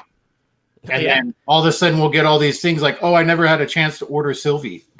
You heard it here with first, Ahsoka folks. and Luke. That happened, right? The figures got announced for the final product, and then they went waitlist shortly after. So you never know. And Joe P, congratulations, dude, on the Endgame Loki. That's a fantastic figure. I have that one in my collection, and that's definitely my definitive Loki personally. I gotta open mine too. Look at that. You and Chris are figure selfless buddies. Plug. Selfless plug. Peyton says she might go on the bargain bin. Dude, I don't know, man. Julio says, I'm on my break. What's up, guys? Please tell me I didn't miss the Batman talk. Julio, you did not miss the Batman talk. We're actually going to talk about Scarlet Witch briefly after this, and then we're going to get into Batman. So right on time, my friend. We did not talk about Batman yet. But Lane, real quick, before we move on from Sylvie, what are your thoughts on Sylvie, dude, after seeing the final product? Honestly, I don't really have a lot of thoughts because I never watched the Loki show, so I'm not too That's familiar with the characters. I'm not. I really like. I don't know why, but I watch like all the other shows, like Falcon and Winter Soldier. I watch WandaVision. I just never watch Loki. Before season 2 comes out, I'll probably end up watching it at some point, just so I can see the first version of Kang that John Majors played. I think now that being said, I think the figure looks really cool. I think the head sculpt and just with the half broken crown and all that kind of stuff that she's wearing was it's a great. Unique look. Yeah, I think that, to me, unfortunately, this feels like basically Sylvie was done like the closest version we're going to get to the Enchantress, the longtime Thor villain from the comics, who I would actually like to be in this, because kind of some of her dynamic and stuff like with Lady Loki, other stuff. Although that version of her, Enchantress, was more physically strong and also obviously more a seductive character than Sylvie behaved, I think, mostly in the series. But I think she's a great looking figure. I'm kind of because I haven't seen the show. I almost still got one of the Hiddleston, the President Loki figure. I still almost got that because I love the storyline with when he did that and everything. Right. But I saw his scene. He was in it for like 3 minutes and then became Gator Chow. I think the figure though is great. Like, I think it looks really good, but it's actually the next figure is the one that you're going to discuss, is the one I am hyped for. But I think this is a good one. I'm not sure really her price point. I think for when she was announced, I think is about on par, just right. She comes with enough. I think the thing that's cool with her is all the different items she comes with allows for a lot of unique posing things. So you can change her up a couple times a year and have different combinations and stuff that makes her, in comparison to even some of the other recent, like even in comparison to the one we're going to talk about, she makes a far more interesting character to repose into because she's got different stuff that makes sense to stick her with. For sure. I can understand that. Yeah. Gambino also says he's never seen the Loki show. He said, I think after Endgame, my brain said no more Marvel. And Not even No Way Home. Eddie said, I'm on the same boat. I get it, dude. You know, and we've talked about this a few times. A lot of people have certainly lost their excitement for Marvel. There's still some left for me personally, but I do understand, you know, with the recent stuff, especially with the shows haven't been home runs, not all of them, but so I totally get it. I think a lot of people share that same sentiment as you all. So, but Lane, why don't we start with you, since you were kind of saying, you know, I'm more excited for this other figure we're going to talk about. Well, let's talk about it then, Lane. This is obviously the video from Sideshow. We did get our first look unboxing from Sideshow. Let me slow it down as we always do, so we can get a good look at the figure. But Lane, man, that looks cool. Okay, yeah, that doesn't thoughts, look, man, on that part there did not look so cool, but when showing the arm by themselves, yeah, that part and it's funny when you have it like this, they kind of blend in. You know? Yeah, you don't really notice it as much depending on the angle. This figure, I think, as much as I think some of this is pretty cool, this figure looks amazing to me. Like this is like they nailed this figure to me. Now I admit, okay, single joints, I guess, on the elbow, or it's double where you can go up and then sideways and stuff. I think the costume looks great. This is the one thing. The costume for both this one and the Sylvie look great, like fabulous. Yeah, it's great costume design too. They definitely had a good piece to draw from. And I like that they split. It wasn't just like the Vision, say, where the cape and that harness part of it is just automatically attached to the figure. That they have this is removable and removable and stuff. I agree. Yeah. I think that's perfect. Now she doesn't come with a ton. It's weird because she comes with a ton of hands. That usually seems to be the thing that Hot Toys the last year or two skips on these days. I love it comes with the dark hold that actually has some extra pages. I love the outfit here, the armor, the outfit. I actually prefer this over the Multiverse of Madness. Facial sculpt here, I think Hot Toys nailed it. When I look at it, now I haven't had it in hand yet, so obviously I can make it a little bit, but just from in motion here, seeing it, I don't feel like there's very much, if any, drop off from the prototype. I think they nailed it pretty good. I know some people have not liked some of the hair. To me, the hair looks great. I think it's her hair from the show. It does look like, I would say, in comparison to the Wonder Woman, like when we'll see Terry here moving the head and stuff, there seems more give, so you can move her head a little bit better than the like Wonder Woman. Yeah, which is good to see that the hair is softer now, because we talked about it many times. The Qui-Gon, it's like moving a brick left and right. You get like 25 degrees of movement. I love the pants, like I'm guessing there's a little, I forget because I watched this, when it came out. I'm guessing you have some, at least minimal wiring to the back part here. It appears so, yeah. The way that they're posing it there, it definitely certainly looks like it has some wiring. So that's probably good. Going down this seam here. Yeah, right in there. Yeah. Which is good to see. Good. Obviously, as much as the joints might suck a little bit because she's wearing the full, like Ahsoka, where she's wearing her gloves that cover that, that'll take care of that. That always looks weird to me when they do that. But it also does, even though she's got a relatively long neck, it looks like the head's down farther, and maybe also having with the cape and everything. I think her neck length does look good. I think it looks good. Yeah, I think for where Wonder Woman looks a little bit long or something on her. Yeah. Even though I'm willing to bet probably the thing is about the same length here, they just got, maybe it's because of the outfit and stuff, and they have it just. I always hate when they do that. No, she does have the light up pegs. Now, Lane, it seems like, and Sideshow said it in their video, they said you could bend the arm about 70 degrees. That's what Terry said. Yeah. So it's unfortunate with the female figures. It seems like they're all giving these like single and I'm trying not arms. I'm trying not to sound hypocritical because of how much I banged on the Bo-Katan for this. Yeah. So I still don't think that's a great thing, but Bo-Katan had, like, for her, there were some other stiff parts to the figure that didn't move really great that held that figure back just beyond the arms. Yeah. I don't think she seems like she suffers from that. Mm-hmm. Overall, great figure. I've had this thing on pre-order for 2 years.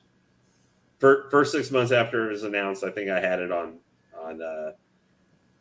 Sideshow, and then I ended up pre-ordering it like a year. I canceled it on there and ended up ordering through Off the Racks. So I've had it on pre-order for there. That was like, I think, my first figure that I ever ordered that long ago. Yeah, like Matt said, good looking figure. It took like 2 years and 2.5. Yeah, at this point. Yeah, well, for that amount of time frame, it should look good, right, Matt? How do you now? I was just as you going through.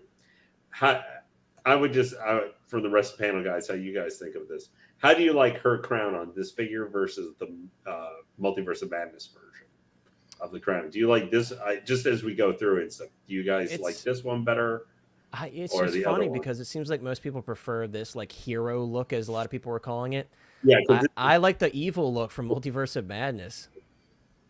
I do like the evil look. And they both look great. I'm going to be picking up both of these. My girlfriend's a big Scarlet Witch fan, so that's my excuse to get both of them because she loves this character. But yeah, Lane, me personally, I really like the Multiverse of Madness look. I liked the evil aspects to the costume, like the dark colors mixed in with the red. Yeah, I thought it was. I don't know why. I think with the cape and everything, I just like this but.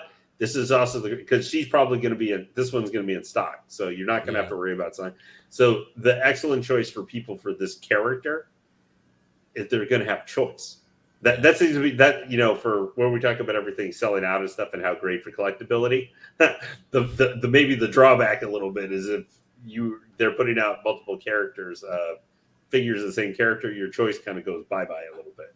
That is with true. Stuff selling out too. So that is at least this figure, people have a little bit of choice if they want to get this version or Multiverse of Madness. But like I said, I'm getting her. I've had it. So I'm a little bit biased with this one because I've had this one on pre-order for a very long time. So that's why Sylvia was a little because I haven't even watched the show, but I watched WandaVision. I like the character. I saw this even when I saw Multiverse of Madness, I thought about it for like 5 seconds, but then I went, yeah, but I don't want a villain version of her because I didn't particularly like that she became a crazy villain person. And understandably so, Lane. I see why most people would pick up the. She just finally became the Scarlet Witch. Actually became the Scarlet Witch in WandaVision, and then the next time I see her, she's a crazy person threatening to undo the effing multiverse or cause an incursion that'll destroy 2 universes. Yeah. It's like I was like, oh man. But anyway, so that's my thoughts on it. Yeah, fair play, Lane. And it's funny because Rick makes a good point because it's funny how Hot Toys sometimes they'll time stuff with the announcement. We see the Flash, we got the Keaton Batman, we got the Across the Spider-Verse figures already. But then with this one, it's like it got announced and then we waited all this time. Well, it's like the hype has surely died down over 2.5 We're talking about this guy. Him and Booby Chi got announced I think in September, the same month the movie came out. Yeah. And these guys took a long time to come out. March 8th, 2021.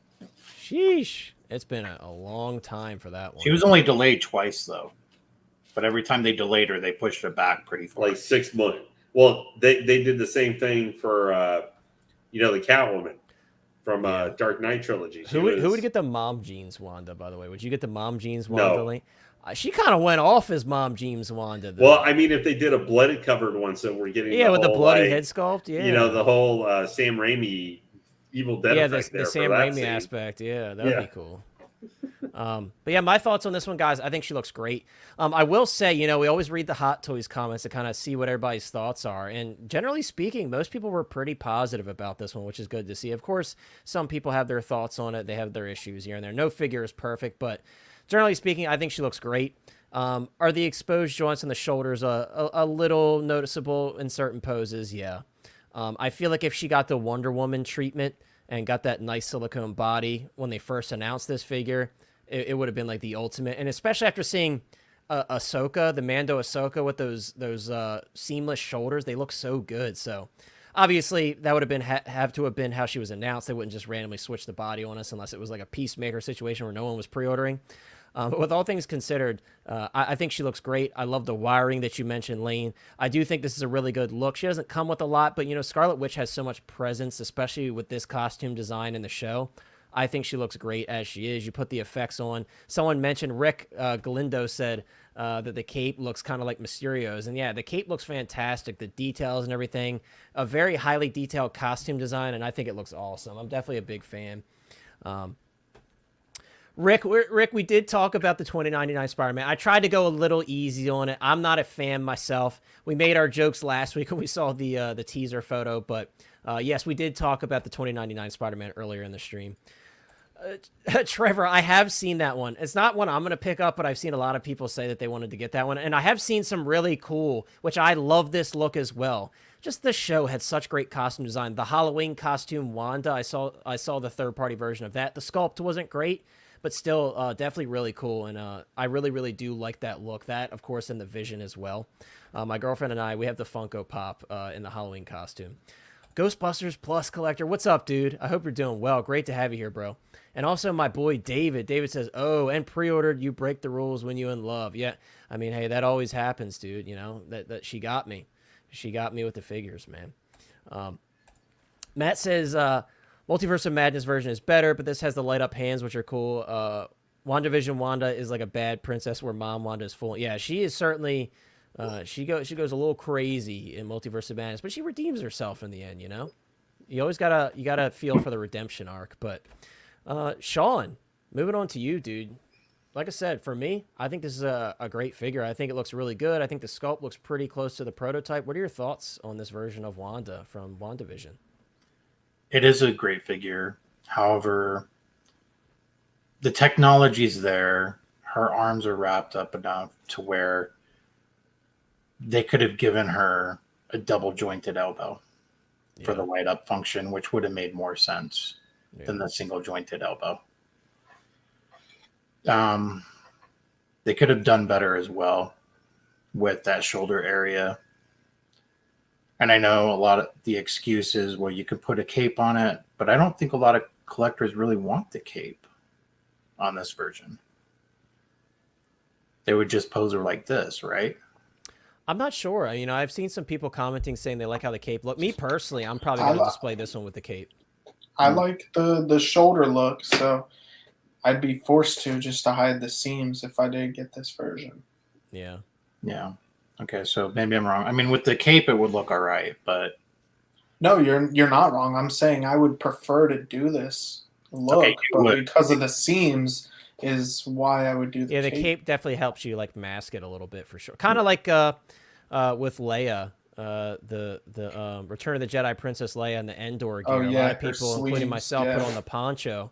Not only because that's her best look, but also it covers up those elbow seams a little bit if you pose her the right way. So it's definitely understandable, you know.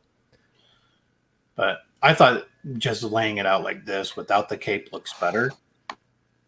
It looks good. I think it still looks good. Because of the seams, if I were to buy this, which I'm not, I would have to pose it with a cape. Yeah, that's fair.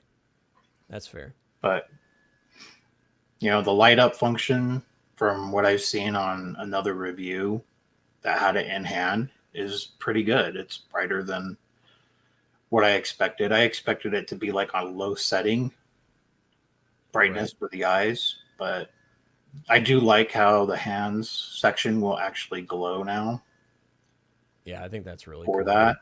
Is this the first female with hands that actually has lights in it now? Well, you're putting us on the spot, Sean. So I don't know. Rescue did. Did we count? I guess we can count. Yeah, Rescue counts. I would say she counts. Who? He's talking about Rescue. Pepper. Well, no, but you know what I mean, like an actual body, not an Iron Man suit. Yeah, I don't know. I honestly don't know. Did with that arm though when in Iron Man 3. Oh, was that actually light up? Yeah, that arm piece does light up in Iron Man 3. So okay. I was thinking you meant Rescue, but no, I was talking about Rescue. So I was wrong and you were right on that one because I wasn't talking about the Iron Man 3 figure, but I didn't know that. I didn't know that was light up. Yeah, that Iron Man arm that you can put on her.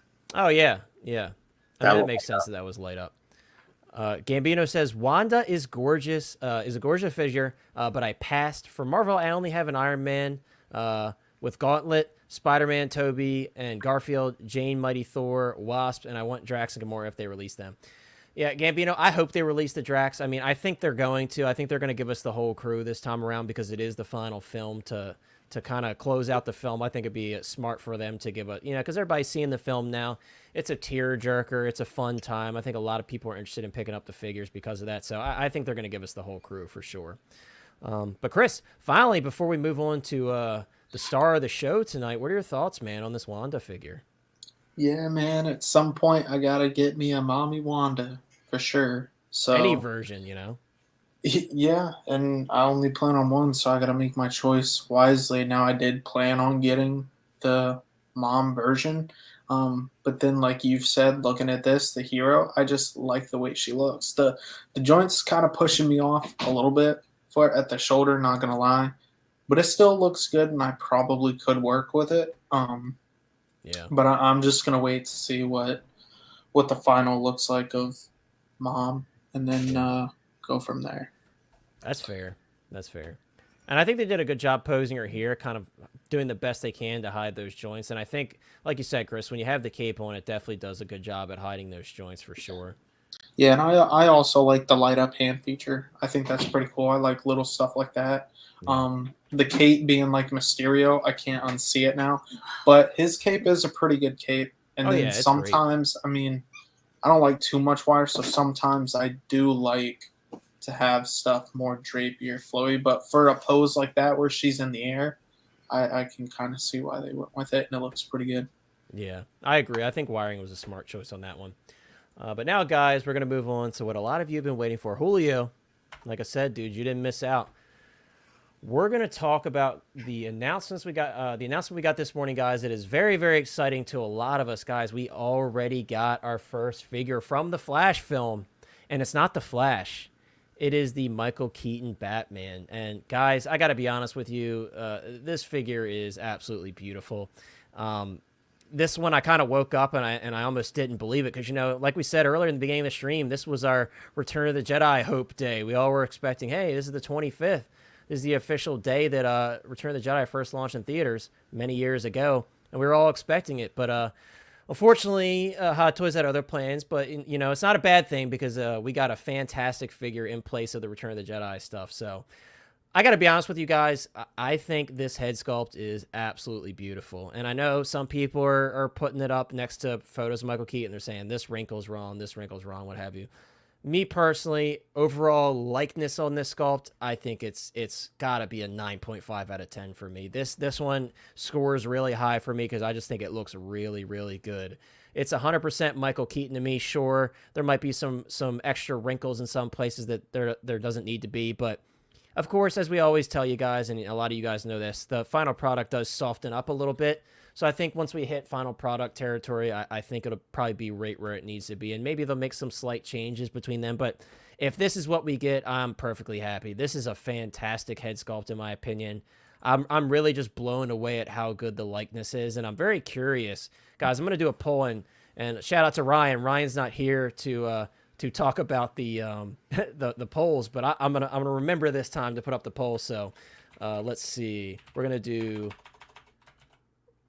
Keaton Batman, copper flop, old school style. We got to do copper flop on this one, guys. So I'm gonna open up this poll, and of course, at the end of the stream, we're gonna tally the votes and see what the majority was.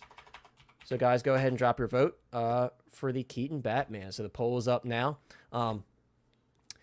Trevor says, I think just a little lift on the outside eyebrows and it's money. And yeah, dude, that's such a minor tweak, right? If they can make a minor tweak like that, it's really all they need to do. Like minor stuff like that. Again, people mentioned the wrinkles. I can totally see what people are talking about after seeing the comparison photos. But to me, this is a solid 9.5 out of 10 for the prototype. Of course, final products may vary, but for the prototype, this is fantastic. I love the head sculpt. And not only the head sculpt, don't let the head sculpt draw you away from how good the suit looks as well. But again, here's another shot of the head sculpt, talking about the separate rolling eyeballs, the purr system, which we talked about many times. They are now including that with basically every figure, apart from Mace Windu, unfortunately. But I love this shot here of Keaton holding the cowl in his hand with the head sculpt on. This is probably how I'm going to display mine because I got to use that head sculpt. And I thought to myself, the new 89 Batman 2.0 is coming home. I could have that one with the cowl on, and I'm perfectly happy using the head sculpt on this one and having him holding the cowl. So I think that might be what I do. But again, just the overall package, the suit, it looks fantastic. I mean, I really could not be happier with how this looks. Also, this light up base, it's fantastic. I mean, it's so simple, yet it's very reminiscent of Batman as a character, right? It's got that bat symbol look to it. So for me, I think as an overall package, I think they hit a home run with this one. Pricing on this one, guys, a little bit on the higher side, but to me, not terrible. $305. Apart from the head sculpt, you do of course get interchangeable swap out faceplates, which we'll take a little bit later. And I love this pose here because when we see in the trailer when he says, "You want to get nuts? Let's get nuts." This is the pose they have him in here, which I think is really clever. Hot Toys is always doing stuff like that, though. They're always throwing a little Easter egg with their poses. But Lane, I want to move on to you. Let's start with your thoughts, man. What are your thoughts on this Flash Michael Keaton Batman? Dude, I think it looks amazing. Like, I think the facial sculpt looks great. Like, if Hot Toys ends up, as some people said, and ever ended up finally putting out the Vulture, like, this is what they need to use as kind of the basis. Since, obviously he's a little bit older than when he filmed this versus that movie, but I mean, in the same ballpark, you just got to maybe touch up the hair. Right. I love how it looks there attached to the actual bat costume and stuff, since the closest we ever got to see Keaton, with that on without his face being revealed was obviously Batman Returns, right, with his confrontation with Catwoman at the end. I think the costume looks really good. Of course, for me, the big thing was the knees bent. And why? Now, would I do that for a lot? Would I still necessarily do that for a long period of time, given it's a Batman suit? Probably not. I'd still be hesitant, but maybe this is the one that helps break us out of that. It's like I don't know. This is the one that breaks us out of that. From the old Batman suits for a long time, collectors. I think the cowl is great. I love the 3 switch out plates. Like there's just so much to love with this figure. I know. Let me pull up those switch out plates now that you brought it up. Yeah, I love that one. This one right here, dude. Love it. I love it. That's it. I just think this figure hits all the right buttons for trying to sell it. Now, I know some people, the movie, we may not like it, but this is a Keaton Batman. Now you literally can get this character, kind of this version of him, even though obviously it's not exactly the same thing from the old Burt movies to this, is that you can get him in different ages now. You could get the 89 Batman one. Obviously, it doesn't have the full head sculpt, but whatever. You get a Batman from that time frame, and you get to see kind of the one last ride, one last mission. Keaton Batman. I'm really hoping that movie there's some references to Selena Kyle and that and stuff, maybe what happened or something, even if it's just some throwaway dialogue. But because I was always a little bit more Batman 92 over Batman 89 as my favorite of the two. That's fair.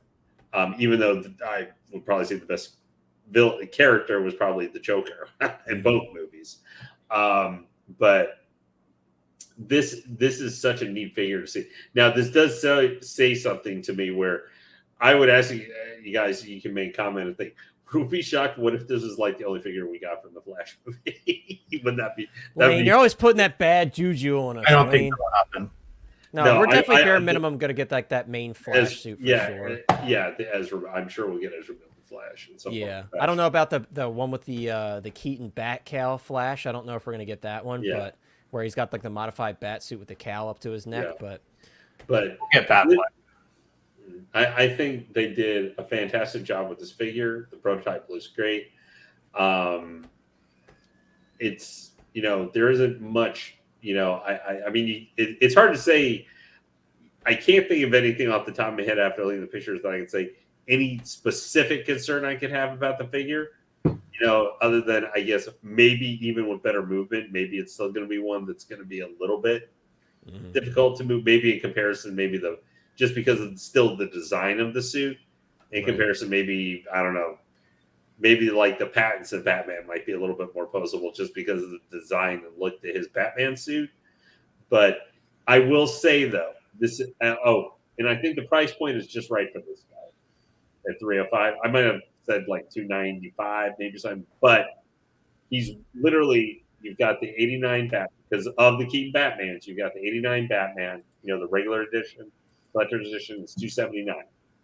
So it's that one, no full head sculpt. You've got this one, so 280, we'll say for him. You've got this one that has the full older Keaton head sculpt. So you have a separate head sculpt. I would say, I think, the vices and all that are about the same or equal for both figures, for the edition of the 89 and this one. And the big thing for the 89 difference, what makes it 345, is you got the big diorama base. Whether you think that's worth $60 difference or whatever, or $45 more, $40 more than this one. I think he fits perfectly. So it's like $25 more for a good head sculpt. What you're paying versus. Yeah, I mean, I don't think at all the price is terrible, all things considered. I think like you said, like $295 would have felt a little better, but $305, it's not. But terrible. it's right in the middle between the other two versions of Keaton. Right, I think it's right where it needs to be for a full suited figure. And Lane, I wanted to bring up the full photo here because there is a first edition exclusive accessory, and guys, a lot of people had questions about this because typically when you hear exclusive, we're like, oh crap, is it a Sideshow exclusive in the U.S.? So I reached out to like Vader. Yeah, so I reached out to John from Off the Racks, and I asked him, I said, as far as you know, does this accessory come with your pre-orders as well? And he said, as far as it's being listed to me, yes, it does. And also Marcos, apparently from CollectorZown, confirmed as well that it will be included. So that tells me that this is just a pre-order only accessory. I don't know how they differentiate between pre-order. I don't know if in their head they have a cutoff. Yeah, I don't know how does that get cut off? Is it timed? As far as I know, it's not timed. Not like the miles we talked about earlier. I called them and asked them before I ordered this morning, and they said it does come with what I'm ordering. From who? Sideshow. No, yeah, Sideshow has it listed on their website. I was just saying for the comic shops, theirs does include it. We knew it was going to come with Sideshow's version, but we were worried that it was like a Sideshow exclusive. That was the question that a lot of people had.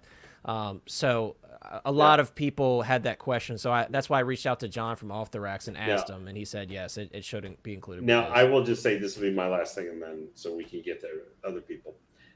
If I get a Keaton Batman, which I don't think I necessarily am because I already got Pattinson Batman, I got Bale Batman already. But if I was going to get Keaton Batman, I would be getting the regular edition 89 Batman because that's what I think the one difference is that can be. The 89 Batman for people, for like older collectors like myself in that age range or, who grew up watching the Keaton Batman, that one is probably going to appeal a lot to us because of, the older movie, or I saw that one in movie theaters. That was the first Batman movie I ever saw in movie theaters. Since the previous one we had was Adam West Batman from '66, and I wasn't even alive then. So I would probably get that one over this because I don't even know if I'm going to go see The Flash because I have a lot of problems with Ezra Miller and his behavior and stuff like that. Rightfully so. But I won't lie. Like the Michael Keaton effect on me is pulling. Like I know there's a reason. He's the guy who's featured in the trailers. Like they're trying to use him to pull people in. But if you become a fan of like this is your first time seeing him, for younger collectors or something like yourself or others, maybe even Chris and stuff, where you're really seeing him and this is your experience with Keaton Batman, I totally understand why you want to get this one. It's like if you got this one over the 89 because this is that version of him to you. You're going to see in movie theaters. And if he's really cool, you're going to be like, well, this is the one I saw in movie theaters and he was really cool in this movie. So I want to get this one, kind of thing. Awesome thing is, as we talked about with Wanda, right now you've got choice. You can go see the movie if you really like this, love the suit better, you get this one. If you like the older Batman or something like that, you have that option, which is a great thing. That it makes give you a headache trying to figure out which one, but I think that's the best thing is you've got two awesome versions, and I don't think you're going to go wrong either way. However you decide to get it, this one I think is maybe the slightly better option because it's got the full head sculpt. I kind of wish we could go backwards and get a young full head sculpt to go on the 89 one, but see, for me, laying like Mars Toys, I got to go real quick. I'll be right back. No problem. Mars Toys, guys, for those of you who don't know, they're doing a 92 Bruce Wayne with the tuxedo and everything. So that's my way of getting like the younger version of Batman with the head sculpt. But Real quick, I wanted to read Julio's comment because I have it sitting here for a while. Julio says, "This is insane. I'm getting 2 of these 100%. Even the story behind it, Keaton Batman 89, 92, and 2023, that's just mind-blowing." I totally agree. We actually had this conversation with Carl Newman, who was the movement double for Michael Keaton as Batman in the 89 Batman film, and he was kind of saying the same thing. It was like surreal to him to see Michael Keaton reprising his role. So if you think us as fans, it's interesting. Someone who worked alongside Michael Keaton also finds it very interesting. He's going to see the film and everything. So it's really exciting, guys. It really is. And it's like seeing this and them doing such a great job on the head sculpt and the suit. It's very exciting, right? And Mike makes a good point here as well in terms of the pricing. Mike says only $26 more than the 89 collector edition. You get the same amount of standard accessories plus a lighted base, beautiful head sculpt with purrs, and an extra cowl with a stand. Pretty nuts. Yeah, I mean, I think there's some good value here. I would certainly not call this overpriced. It's on the higher side in terms of pricing, but I don't think it's overpriced. I think it's really right where it needs to be, truthfully, the more I think about it. Joe P says, "This looks amazing, but I'm on the fence. I'm getting the 89 and Batman and Batmobile." Yeah, Joe, I mean, at the end of the day, if you're on the fence, maybe see the film first and then decide then. Because obviously 305 is a lot to drop. For me, this is one like I already knew I was going to get it before it even got announced because, the Flash is kind of the last hurrah, I think, for a lot of us for DC for a while. So I already kind of had my sights on this one before it was announced. And then obviously we got the announcement today and I couldn't have been happier. Let's see. What was the other comment I wanted to pull up? Rick says, I pre-ordered because this will go to waitlist soon. I don't know how fast this will go to waitlist. I will tell you guys, this already has sold out through Off the Racks and Big Bad Toy Store. Those are the 2 that I've already seen shared by people in the community. Of course, Sideshow is usually the last to go because they are the main distributor in the U.S., but just keep an eye out. Keep an eye on Sideshow. Usually, at the bare minimum, these figures are lasting about 4 to 6 months on pre-order, so just keep an eye on it. Stevie Weeby, what's up, Stevie? Stevie says, "Cop it. Cop it. Get nuts with Keaton." Everybody's throwing that "get nuts" comment. I love it. All right, already. This ain't the Lane Hotline. This ain't the Lane Hotline stream. Throwing some shade at Lane. Lane loves to talk. You know, who said that? I don't remember hearing that. Right. But moving on to Sean. Sean, I am very curious to hear your thoughts on this figure, dude, because I think this is probably one that you're very interested in. What are your thoughts on the Keaton modern suit Batman from the Flash, dude? I can't swear here, can I? For Keaton, we'll allow it, Sean. For Keaton, we'll allow it. Fuck yeah! Dude, I am. Yeah. Dude, I am. It made me so happy this year. This is like the best. That was aggressive. announcement yet. Sorry, puppy. My dog was asleep. She just jumped off the couch. I'm not surprised. Dude. But anyways, I'm like really happy for this one. I love how the suit design is, especially now that we can see it better versus the trailers. Yeah. How well it's done, how the gauntlets are not cloth now. That's a huge improvement. The black belt kind of threw me off, but that's okay. I'm still happy. It's different from that yellow belt. It has like a more stealth look to it, this suit. Yeah. Which makes sense in the modern suit. The design of it itself is completely different than what the yellow belt was. And that's cool. I like the glider for the cape as well. I do want to get 2. I only have 1 pre-ordered right now.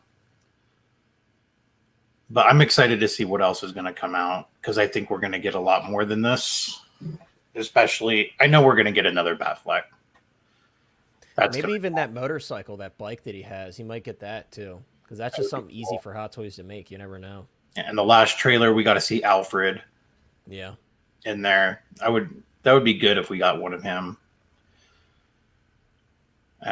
If this is going to be the only one, I don't think so because I sent you the link to the Hot Toys Hong Kong website. They have this listed as Batman Modern Suit 2023. So for me, and this is only my personal opinion on it, if they're naming this suit based off of the year, I have a feeling it's going to go off of other years too for the suits, and that's how they're going to separate each one. And I think that's just kind of, to me, that's a sign we're going to get more than this suit from the movie. That's not a bad observation, dude. I didn't catch that. So, I mean, because on Sideshow it just said his modern suit, but actually on the Hong Kong website it says modern suit 2023. It'll take a year to load. Everybody loves your enthusiasm. Yeah, so you click details down here, and this is where it says it. Yep. The Flash Batman modern suit. I mean, that's a good point, Sean. Maybe when they go through all the suits, that's how they'll list them by the year. Because I mean, obviously we see him. He has like his own kind of Hall of Iron Man, but his Hall of Suits. We see that in the trailer. So who knows how many versions of this character we'll get? Maybe this will be the only one. Maybe not. You know. And then if you look at the like all the accessories too, if you can go back to that picture. See, maybe I'll pull up my Facebook post so I can blow it up bigger. We'll see. Oh, I could have just done that, you know. Yeah. So that picture right there on the right with how Batman looks. I'm gonna pull up it larger. Sorry. All right. Instead of looking at that little photo for ants. What is that? A photo for ants? It's a Zoolander quote, guys. Come on now. There you go, Sean. Batman's pose right there. I mean, that base, to me, that looks like it's lit up. Not just the top, but this middle section of the base there for Batman is lit up as well.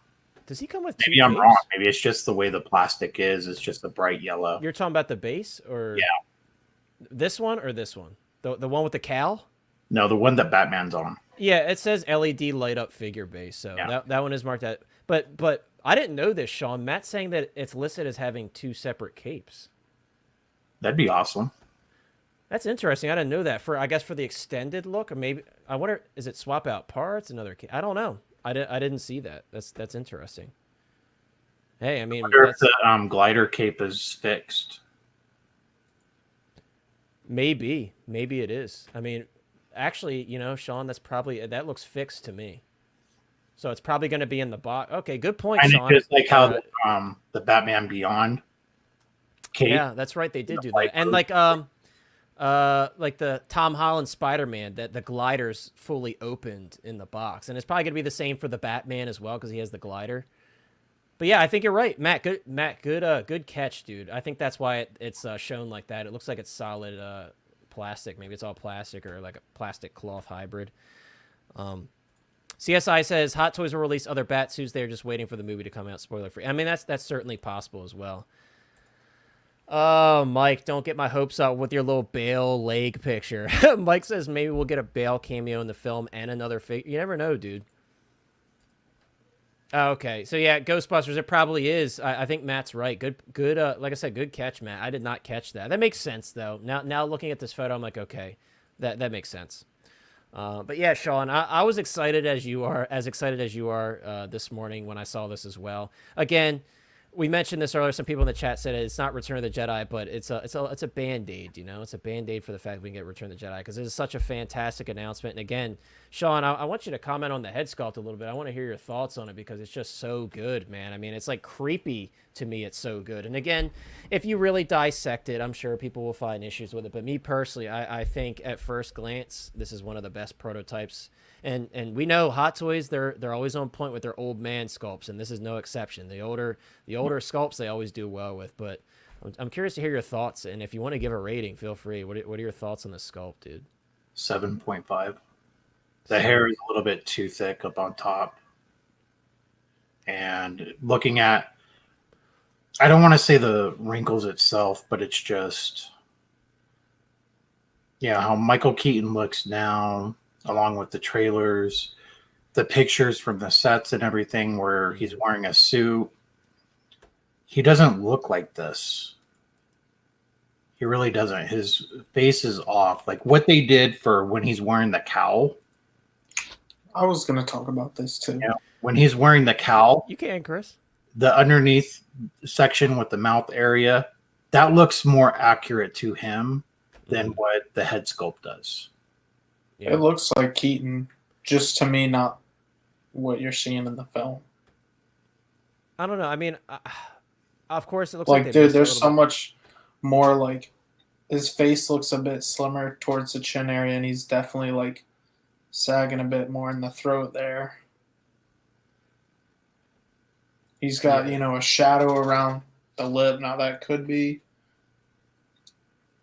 for whatever makeup or the cowl or whatever, but yeah, it's just a bit different than in figure form than what he looks like in the movie. Yeah, and I don't think the hair looks too bad. Like Trevor's saying, I checked it against the hair today. It's a pretty fluffy hair piece he's wearing. I don't know. I don't think it. Like I said, for me, I think this is a fantastic head sculpt, and also in this photo, like I want to see more of him in the film to kind of to gauge that better. Because in this still here, obviously this is taken from the trailer, but I don't know. Again, every head sculpt you look at, minor tweaks. Sure, you can argue like this is off, that's off. For me, it's just such a good head sculpt. And with all things considered, like obviously we know that no head sculpt's going to be 100% there, but all things considered and looking at other head sculpts from Hot Toys, I think this is up there as one of their best personally. And that, of course, that's just based on the prototype. Final product will tell a different tale possibly. You never know. But yeah, me personally, I got to stick to my 9.5, even after seeing it here. I think it's really good, man. I really do. And the other thing is, too, you got to remember there's a different expression on his face here, so that kind of distorts your vision, especially when you're looking at these two side by side. For those that haven't looked at these photos yet, of course. But, again, like farther back here, I mean, I think it's pretty good, man. I really do. I have no issues with the hair. You can tell it's Michael Keaton. Yeah, for sure. That's what I'm For saying. sure. You can tell it's Keaton. Just I don't think it's, if we're basing it off the film, it's not quite there. At least to me, and somebody who's not biased towards Batman. Oh, is that what you're saying, Chris? You're saying that we're Basically, biased. bruh. Wow, dude. Wait, why are you biased? Yeah, because I'm salty about Return of the Jedi. No, No, it's a, no, it's because this is basically a Batman movie, and that's all people keep talking about is Keaton. Nobody's even talking about You're Flash. talking about well, of course. I mean, they knew that was going to happen. This is literally who's selling the tickets right now. Like I could see who was it that said getting a that? Matt or Supergirl somebody. over the Flash. Yeah. Mike Yeah, says, see that color absolutely. piece? The Hot Toys version looks like cheap leather. Well, we know Hot Toys, Mike. It probably is cheap leather. Julio says, sorry, guys. I give it a 10. I honestly think it's almost a perfect head sculpt. I mean, I'm right there with you, Julio. I think it's fantastic. Like we always say, beauty is in the eye of the beholder. Everybody sees something differently. In my eyes, I'm like, Yep. dude, this is great. I love this head sculpt. And here I go. I'm going to agree with that. I'm going to give it like, a 9. It's a really, really good sculpt of Keaton. But I'm going to lower it if we're going, that's him in this movie. See, and that's what I'm saying. basing it off of is this Yeah. movie. Yeah. Because that's Keaton 100%. Like, if you looked at it, you're like, yeah, that's Michael Keaton. But if we're saying it's him from that specific movie and you just saw that head sculpt, yeah, you could because of the suit as well. But I don't know, he just looks a bit older than his older look here in figure form. See, when I saw this, the first thing I thought of was the Michael Keaton from RoboCop. Like, and just look at the neck too. You can see how it goes along with the suit compared to figure version. Yeah. Yeah, and like I said, to me, yeah, I get what you're saying. To me, it's just like, if we look at any head sculpt, I feel like when you're looking at real life versus figure translation, some things are always going to be lost, and Hot Toys is going to make decisions with the expression, with the way his face is sitting. I get what you're saying, though, about it. Like, you much more think it's like a good Michael Keaton head sculpt versus a Michael Keaton as the Batman as Batman in the Flash. But, yeah, for me personally, like, I'm happy with it, and I think most people, for the most part, have been pretty happy with this one. And I think, Chris, to go off your point, I think people are happy that at least it looks like Michael Keaton. When we talk about likeness, that's what we're looking for, right? We're looking for it to at least look like the actor, and I think that's enough for people. Whether it's 100% what he looks like in the movie, that's up for each person to decide. But I'll finally get a Keaton figure when we've had some teases and doing other things like that Vulture and stuff back in the day. We were just like, to actually finally get him with a full head sculpt, also in the Batman suit, is really cool. Very cool. So even for like the statues they have at like third scale prime one, they have a set of Bruce Wayne, but they don't even have that, with the cowl removed like Bruce Wayne head sculpt or something. So yeah, I think this is it helps really make this figure unique for this one. Now I'm sure if Flash does well, there's going to be like a statue of this Keaton or something like that at some point or another. But I think that really just finally kind of getting that with this figure where it felt like a long time coming. Yeah. Julio says if Keaton comes back as Batman in 20 years, I'm grabbing that too. Yeah, the Michael Keaton Batman with the walker accessory. Or the wheelchair accessory. Yeah. KTH says, let's stop nitpicking. This thing is bad. Hey, KTH, I agree. I'm not saying that. I love it. And to be fair, Chris gave it a 9 himself. So, I mean, 9's a fantastic score. So, but we're going to move on to our final topic, guys. I think you can all tell we really all love this final figure. topic? There's a final topic, Sean. Final topic. The final boss. Ghostbusters wants the walker. Julio wants the walker as well. We're going to move on to our final topic. I can't even talk. Topic. Don't everybody jump up at once. But here we go, guys. We're going to talk about, because we did finally get full footage of, and prototype photos of the Harry Potter figure. Last time we talked about Harry Potter, we only looked at one image, right? So we didn't have much to go off of.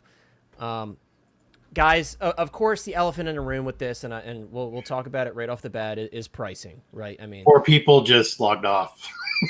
Dude, I'm smiling just looking at this video. Dude, we could have ended on a high note.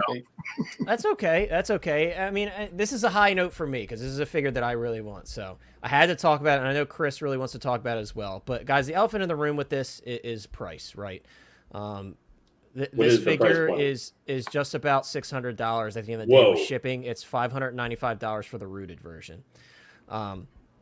So I say that knowing full well that that's an expensive figure, right? And the big topic of conversation is, why is it that price? Why are these figures going up in price? And truth be told, guys, for me and what I'm used to paying for figures, $600 is really expensive. And I know people like Trevor, if you're still in the chat, Trevor collects like these high-end customs that are, some of them are thousands of dollars. So when Trevor, from his perspective, it's totally understandable. He's like, dude, like $600? That's a steal for what you usually pay for a fully custom. I would disagree a little bit with that. I mean, the new Tweeterhead Two-Face statue that was just put out is $625. Take care, KTH. I know, Lane, but from that perspective, and I've seen Trevor talk about that before. It's understandable, at least. It's understandable to me. Like, okay, yeah. When you think of it in that perspective, yes, it's very expensive. But for me, as someone who collects primarily Hot Toys figures, and someone who pre-ordered the Inart Joker set at like what, $630 for a 2-pack with a metal grate base and everything. Granted, I got the sculpted version. It does seem very expensive for me. But with that being said, guys, I have such a love for this IP, and you guys know I've been like begging and hoping and dreaming for better Harry Potter figures for a long time. Would this have been my first choice for a Harry Potter figure in terms of the film that they chose? Not necessarily.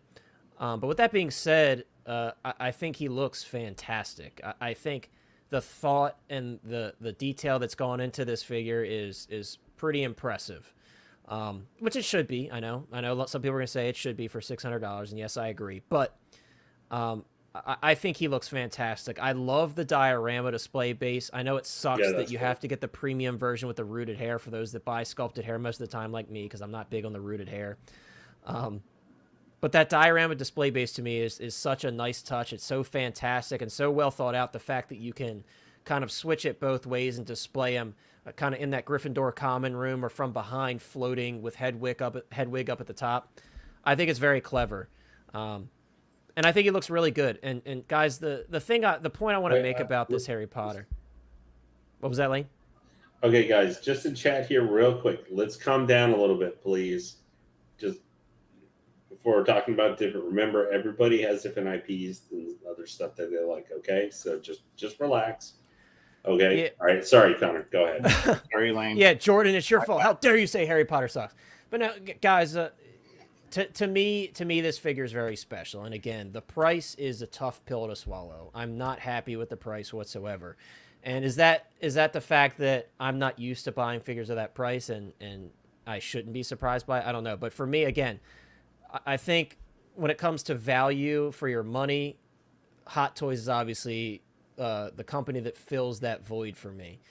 Inart obviously is being marketed as a higher end product with rooted hair options as well, and it scares me to see like what Hermione's going to be, because they have mentioned they're going to do all 3 kids. Hermione's got a full head of long rooted hair. Depending on what they include with her, they may be more expensive. So the pricing definitely hurts a little bit. But again, for me, like, this is such a special figure. If I'm being realistic and I'm sitting here and thinking to myself, like, okay, is any other company going to do any Harry Potter figures anytime soon? The answer to me is probably not. I think this is going to be our best option for a Harry Potter figure, or for some Harry Potter figures, for a long time. We saw Star Ace had the license for years. They did a very poor job with it. We already know that. You can look at all the figures they've done, and I would say 90% of them are well, at least you went for, we talked about earlier, you really are for the Harry Potter franchise for Cisco, going from the outhouse to the penthouse.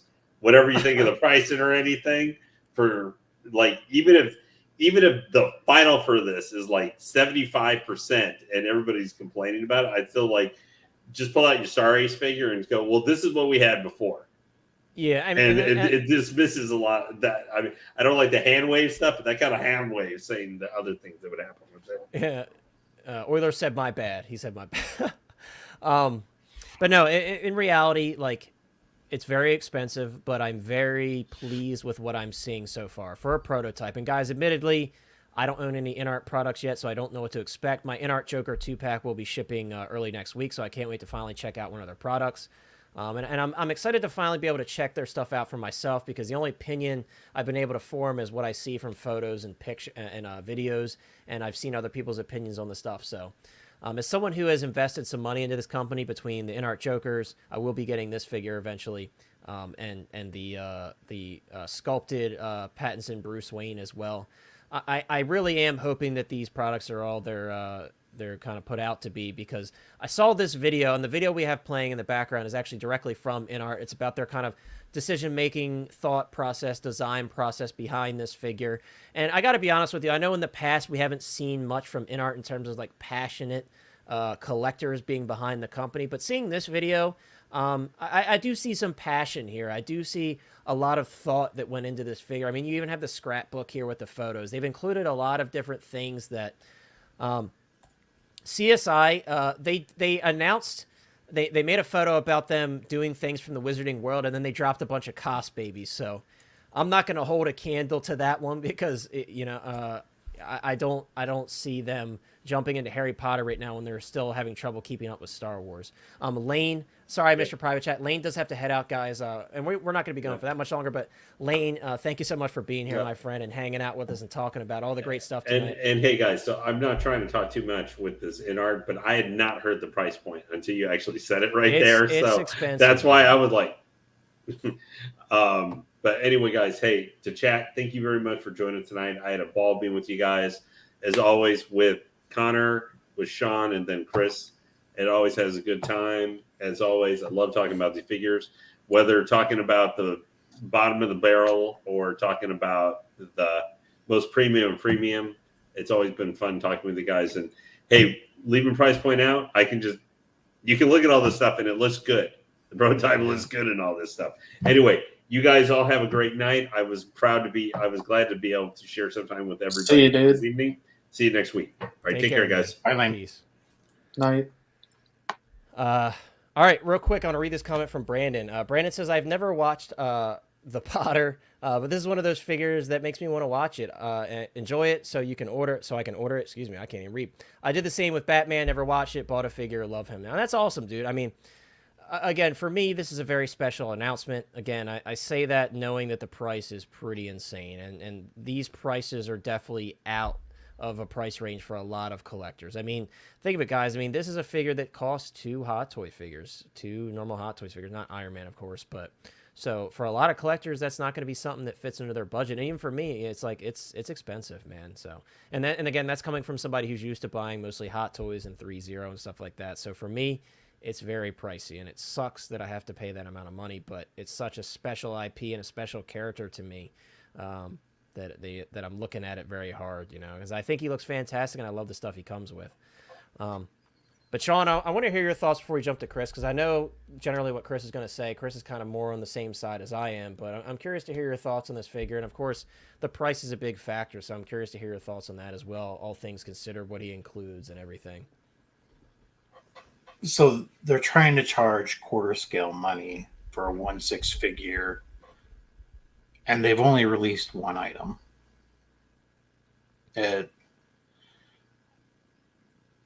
It's marked up too high. That's the disappointing side of it, and that's the reality of it. Yeah.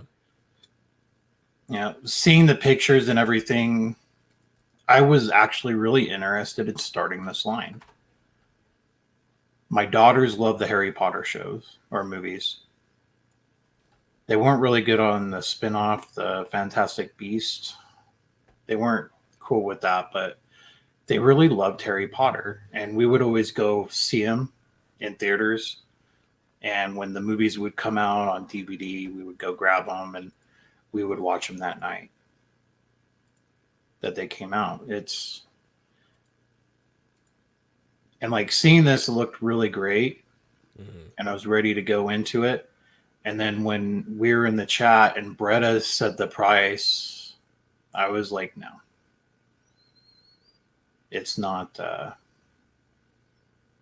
This company's not there yet to be charging this. And it's possible they may never get to that point where they should be charging that amount. But that's just my observation. However, this video with this guy, you could tell he was passionate. Right, and I felt that, you know. He did more PR than John ever really did in YouTube. You know, I'm sure John's a good guy and everything. He is not good at public relations at all. You know, he was not motivated. He's not a collector. Sometimes on those YouTube videos, he didn't even seem like he wanted to be there. But this guy in this video demonstrated that Inart has real collectors backing this, wanting to do this and make it. To me, that just improved everything drastically on what my perception of this company was. However, then the price hits and they're not there for that yet. Yeah, so they're fair. Overreaching and they need to take a step back. And that's my thought. Yeah, that's fair. And again, the price is a big topic of conversation. And I don't think, and I would like to say everybody on this panel right now is definitely aware and very much happy with how he looks, you know, and it's just a matter, and JB is kind of bringing up what I brought up earlier about, and I don't think Trevor's here anymore, but JB says, to be fair, a custom outfit and body would be like $600 even without an unpainted head sculpt or rooted hair. From a custom perspective, these figures are a bargain. And I did bring that up earlier, JB. As I was saying, as someone who collects mainly Hot Toys and 3.0 and Blitzway and stuff like that, I'm used to the $250 to $325-ish price range, you know, so this price is a shock to me being that type of collector. For those of you guys that collect those custom figures, you might be like, shit, this is a deal, man. And I get that. From your perspective, you're like, I would have paid a lot more to make a custom Harry Potter. But from the average consumer perspective, this is a lot of money. And I could say that without speaking to each and every one of you, I know this is a lot of money for a lot of people. So, are they even licensed in the U.S. for Harry Potter? They are not, no. As far as I know, the only global licensing they have is for Dune. I think Dune is the only... Okay, so this is a third party, which means the price is actually even worse. I don't know if I would, me personally, I don't know if I would consider it a third party because it is still an officially licensed figure because they have the WB licenses. Yeah, but I gotta take it from where we are at. You know, that's fair. We're Yeah, at- I mean that's your opinion. That's fair. That's you know, your opinion, but they're not licensed to sell here in the U.S., but they're reaching out to Americans still. right. But it's still, when I get the figure, it won't say the broomstick rider. The It'll say broomstick, Harry yeah. Potter on Yeah, I the mean, and I bought display. mine from Hong Kong. Well, I'll be pre-ordering mine from Hong Kong, so technically mine's licensed. Oh, okay, yeah, but okay, and Broomstick Rider, by the way, that is an awesome name. I know. I love the third party names. He's- Dude. You know, so Lightning Bolt guy. right now, dude. I know. Someone The make a third party. wizardly boy. Um. The boy who lived. So, Well, Chris, while we got you talking, man, he said they aren't third. Jordan said they're not third party. Yeah, I mean, I understand Sean's realm of thinking, but this is an officially licensed figure to me. Jordan, I know you understand the perspective of what I was saying with it. At least I hope you do. Yeah. What Sean really meant was, Good evening I to know you you. understand. Good evening to you, Hot Toy Collector. Yeah, Christian, I don't know if you found any additional information on that because I was asking the same thing. Can he act like?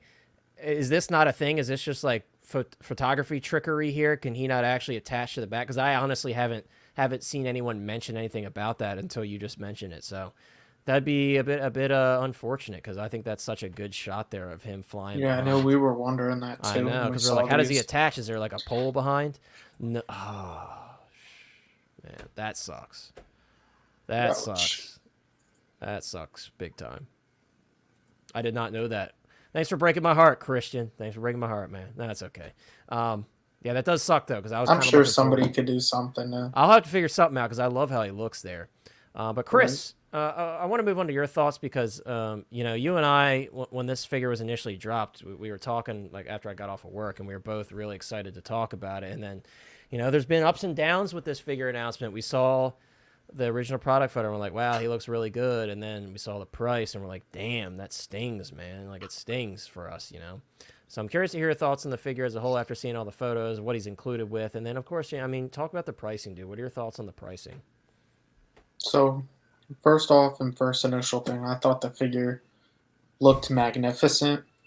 My wife is a bigger Harry Potter fan than I am, and I saw Doug Gambino comment that he hasn't seen it. As a person who held it off for many, many years and bashed it and preferred it over Star Wars, the two are kind of similar, especially both being the music coming from John Williams. There is definitely still, it's a different universe. Just like you're brought into the Star Wars universe, you're brought into the Wizarding world, and vice versa. So it's beautiful movies, and because of her, I've grown fond of the movies, and I actually love watching them. The next thing I want to touch on is what Connor said about, I guess this will go a little bit into pricing. Yes, it's expensive, but I also remember coming into this Hot Toys hobby of how expensive a 12-inch figure was, and I was like, there's absolutely no way I'm paying $200-300 for something that small. Yeah.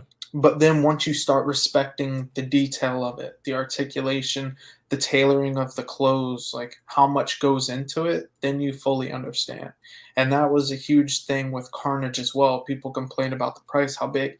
I have him in hand now, and as soon as I unboxed him, you can see it in my video, I was smiling ear to ear, and he's worth every single penny.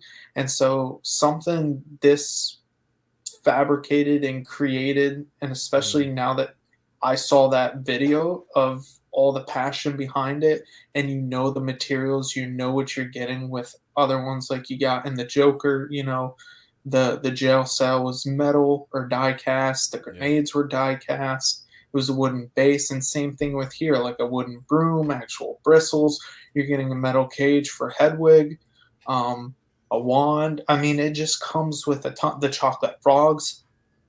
And in that video, I just noticed he also comes with what was the thing I just saw? He's got the scrapbook. He's got the chocolate frog. Yeah, it was next to the chocolate frog, and I'm trying to. There you go. Here's a photo of all the stuff laid out. Oh, to The Ollivander's box, Ollivander's yeah, which is box, really yeah. cool. So not only do you get his wand, but you get the box with it as well. Yeah. So it's just like little details like that that I think, even though yes, it is high, and I do think it has something to do with the branding of it being Harry Potter, and you know what you're getting, at least with Harry Potter fans. Like it's such a weird thing that they're crazy Harry Potter fans, and Connor and I were talking about this too, that will literally just buy stuff to buy stuff. I mean, we're talking about like butterbeer, we're talking about robes. They got their own Wands, collection of wands. And everything, I dude. literally just went and bought a $300 broom that one isn't real wood, isn't real bristles, and doesn't light up. Like, so it's already kind of been justified to me, and I'm gonna be happy with it regardless. That's fair. Real quick, I want to say what's up to Ty. Ty says, "Hey, panelists in chat. Price for the rooted is tough for sure. I was thinking of getting the sculpted, but not even sure they would offer Hermione sculpted. I mean, I would hope that across the board they do give us a sculpted option. I know a lot of people had the complaint that why is the scar not shown with the sculpted version, and I agree with that. And some people are like, well, you barely see the scar.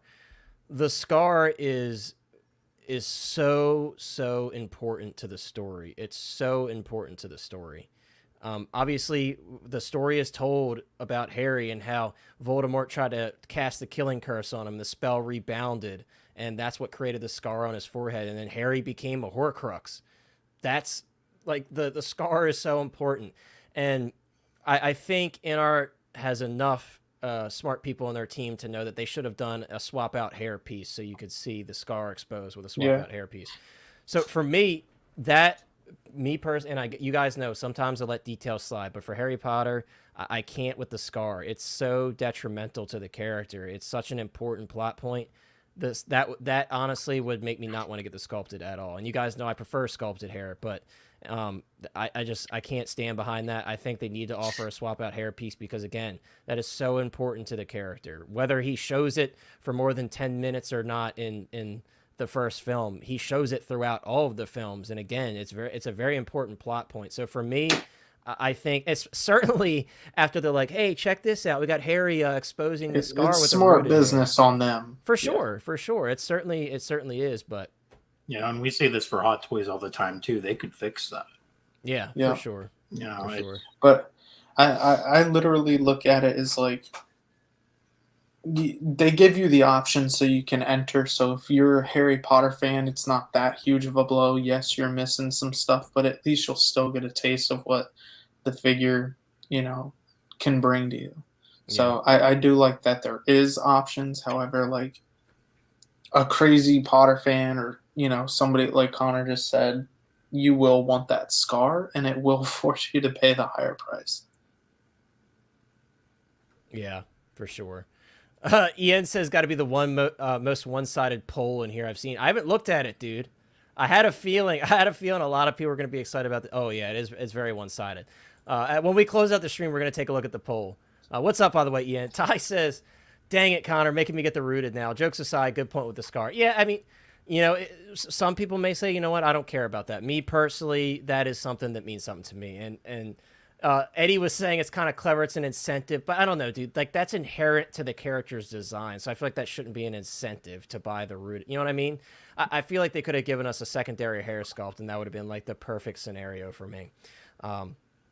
And I know a lot of people are talking about the pricing and everything. Jordan said, like, the Inart Joker standard, $300, $350, and this is Inart Harry Potter standard, about $300 something. Truly, Jordan, I think the best bang for your buck from Inart thus far in terms of what you get for value has been the Sculpted Joker 2-pack. I think for that, like, $630 price point through Spec Fiction plus shipping, I think for what you get, it's very fair.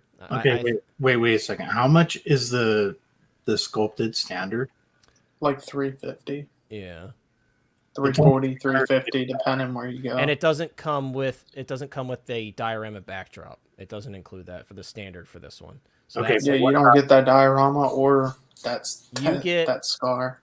You get everything. Everything. Here. Yeah, you get everything. And the stand. You just don't get the staircase or the essentially you just get the bottom portion that says Harry Potter on it, and it has like the the Hogwarts decorations all around the stand. That's what you get, and that's it. Okay, so what about for the sculpted? Does it come with the backdrop for like the deluxe version or whatever? No, there's No, only there's sculpted just and then two. premium. The premium has the rooted hair and the diorama backdrop. So the sculpted does not include the diorama backdrop. Okay, and the sculpted is $350, Yep. Yeah, and you still get his owl, right? Yep. I believe so. Yeah, you still get the owl. Yeah. Okay, so what I said earlier, I didn't realize that the sculpted was only $350. Yeah, most of the price is in the backdrop when you get the rooted and the rooted hair, of course. Okay, so that's not as bad from what I was under I the mean- impression it was like 500 something. Yeah, Or market- exactly. or If we look at Hot Toys pricing, it's very close. That it was 500 something for the sculpted and 600 for the rooted. No, yeah. Nope. Okay, well, my bad. So that's more reasonable than for 350. I can understand that price. Yeah, like the sculpted Bruce Wayne that I pre-ordered from them was like just under $300, I believe. Exactly. Yeah, Christian said you're paying basically $250 for the rooted, which in the grand scheme of things, again, when people bring in the custom conversation, it's not terrible. It isn't. It's just, again, for me as someone who's used to paying Hot Toys prices, I'm like, ouch. And someone mentioned earlier you can get a Darth Vader, Return of the Jedi, and C-3PO for that price. Yeah, that puts it in perspective, you know. And I know what I have to do, but I don't know if I have the strength to do it. exactly. That's exactly what comes into play here. But they did also say that they're only doing Harry, Hermione, and Rob, right? Yeah, as of right now. Yeah, and if they're going to be Ron, Harry, rooted, I Hermione, can't yeah. have Harry stick out like a sore thumb. Exactly. His name's in the movie. Yeah. Matt says low supply, higher pricing. I believe that's just for the Asian market, not a worldwide license. Yes, it is just a license for where the figures are manufactured, not here, unfortunately. I lost a comment. Oh, here we go. Christian said, I asked about the Nimbus 2000, and they said, we don't want to expose our plans as we prefer a surprise release, but stay tuned.